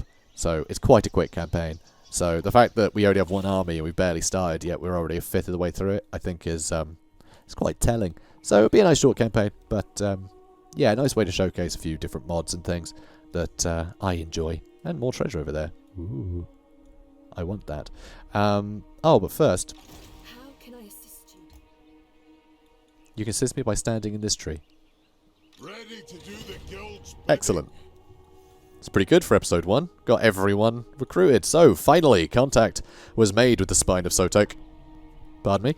The Spine of Chotek dwarfs. I drink a lot of water in loading screens, by the way. And, like, you know, when the turns change. So, I invariably will have hiccups at some point in every episode. So, anyway, finally, contact was made with the Spine of Chotek dwarfs. They are a strange lot, and it took quite some time for you to convince them your intentions were not belligerent, because you're a silly elf. Once you described who you were seeking, the throng's leaders told you it sounded very much like the master engineer, Jorek Grimm, a secretive dwarf who has spent long periods of time outside their hold. It was unclear to his kin what Jorek was doing on his forays, nor did they bother to ask. After being introduced to Jorek, he agreed to join your cause, but something tells you this eccentric dwarf's services may cost you a little more than the mercenaries' reckoning. So, let's actually going further up as well. Yeah, it is. Interesting. I do love that ports actually affect that as well. Can I just say how cool that is? Like, upgrading a port actually puts that up. Because that's just perfect for, like, what we're doing, you know? The idea of being able to load and send off more ships is exactly our job here. It's really cool. Anyway, so, where is he? Here he is. Here's Jorek Grimm. So, a secretive dwarf. So, we need to get iron and timber. We can get these through trade as well, by the way. Obtaining access can be through trade. It doesn't have to be that we find an iron mine and a timber mine. I think they're called forests, Janet. Shut up. I know what they're called. I'm smart. Secretive dwarf. So, it is truly astonishing how this Dowie engineer has been able to survive out in the wild on his solo forays against the Lizardmen's convoys, but it is clearly down to his own ingenuity. A keen and talented inventor, Jorek seems to have all sorts of survivalist equipment at his disposal, all designed and built himself. He is very secretive about his past, revealing little more than the location of his previous home, back in the old world, the great dwarf port of Barakvar. It seems that something in Jorek's earlier life clearly irks him. Shouldn't say irk. Shouldn't say irk. Because that's, you know, sounds a lot like irk, which is Khazalid for orc. You don't want to say that in front of a dwarf. It's gonna rile him up. Although maybe we could use that. Which really isn't all that surprising. Dwarfs feel all wrongdoings committed against them as if they had only just happened. With wild eyes he tells me that he is destined for great things, but must rebuild his reputation, one invention at a time. Though he appears skeptical that we can really help him, he sees value in the protection the expedition can provide on his travels through Lustria. He has also suggested we gather some resources for some new inventions he thinks may prove useful to him and the expedition. So I do like that. In order for him to build stuff, he of course needs iron and lumber, you know? Of course he does. So it's pretty cool. It's pretty cool. Also, final battle effect. It's not going to have reinforcements or anything. No, no. Ammunition is going to be replenished periodically in the final battle, which is very cool. Very cool. Also, he's going to, apparently, grant us access to a unique unit and ancillaries. Can't wait to see what that is. So, yeah, pretty cool.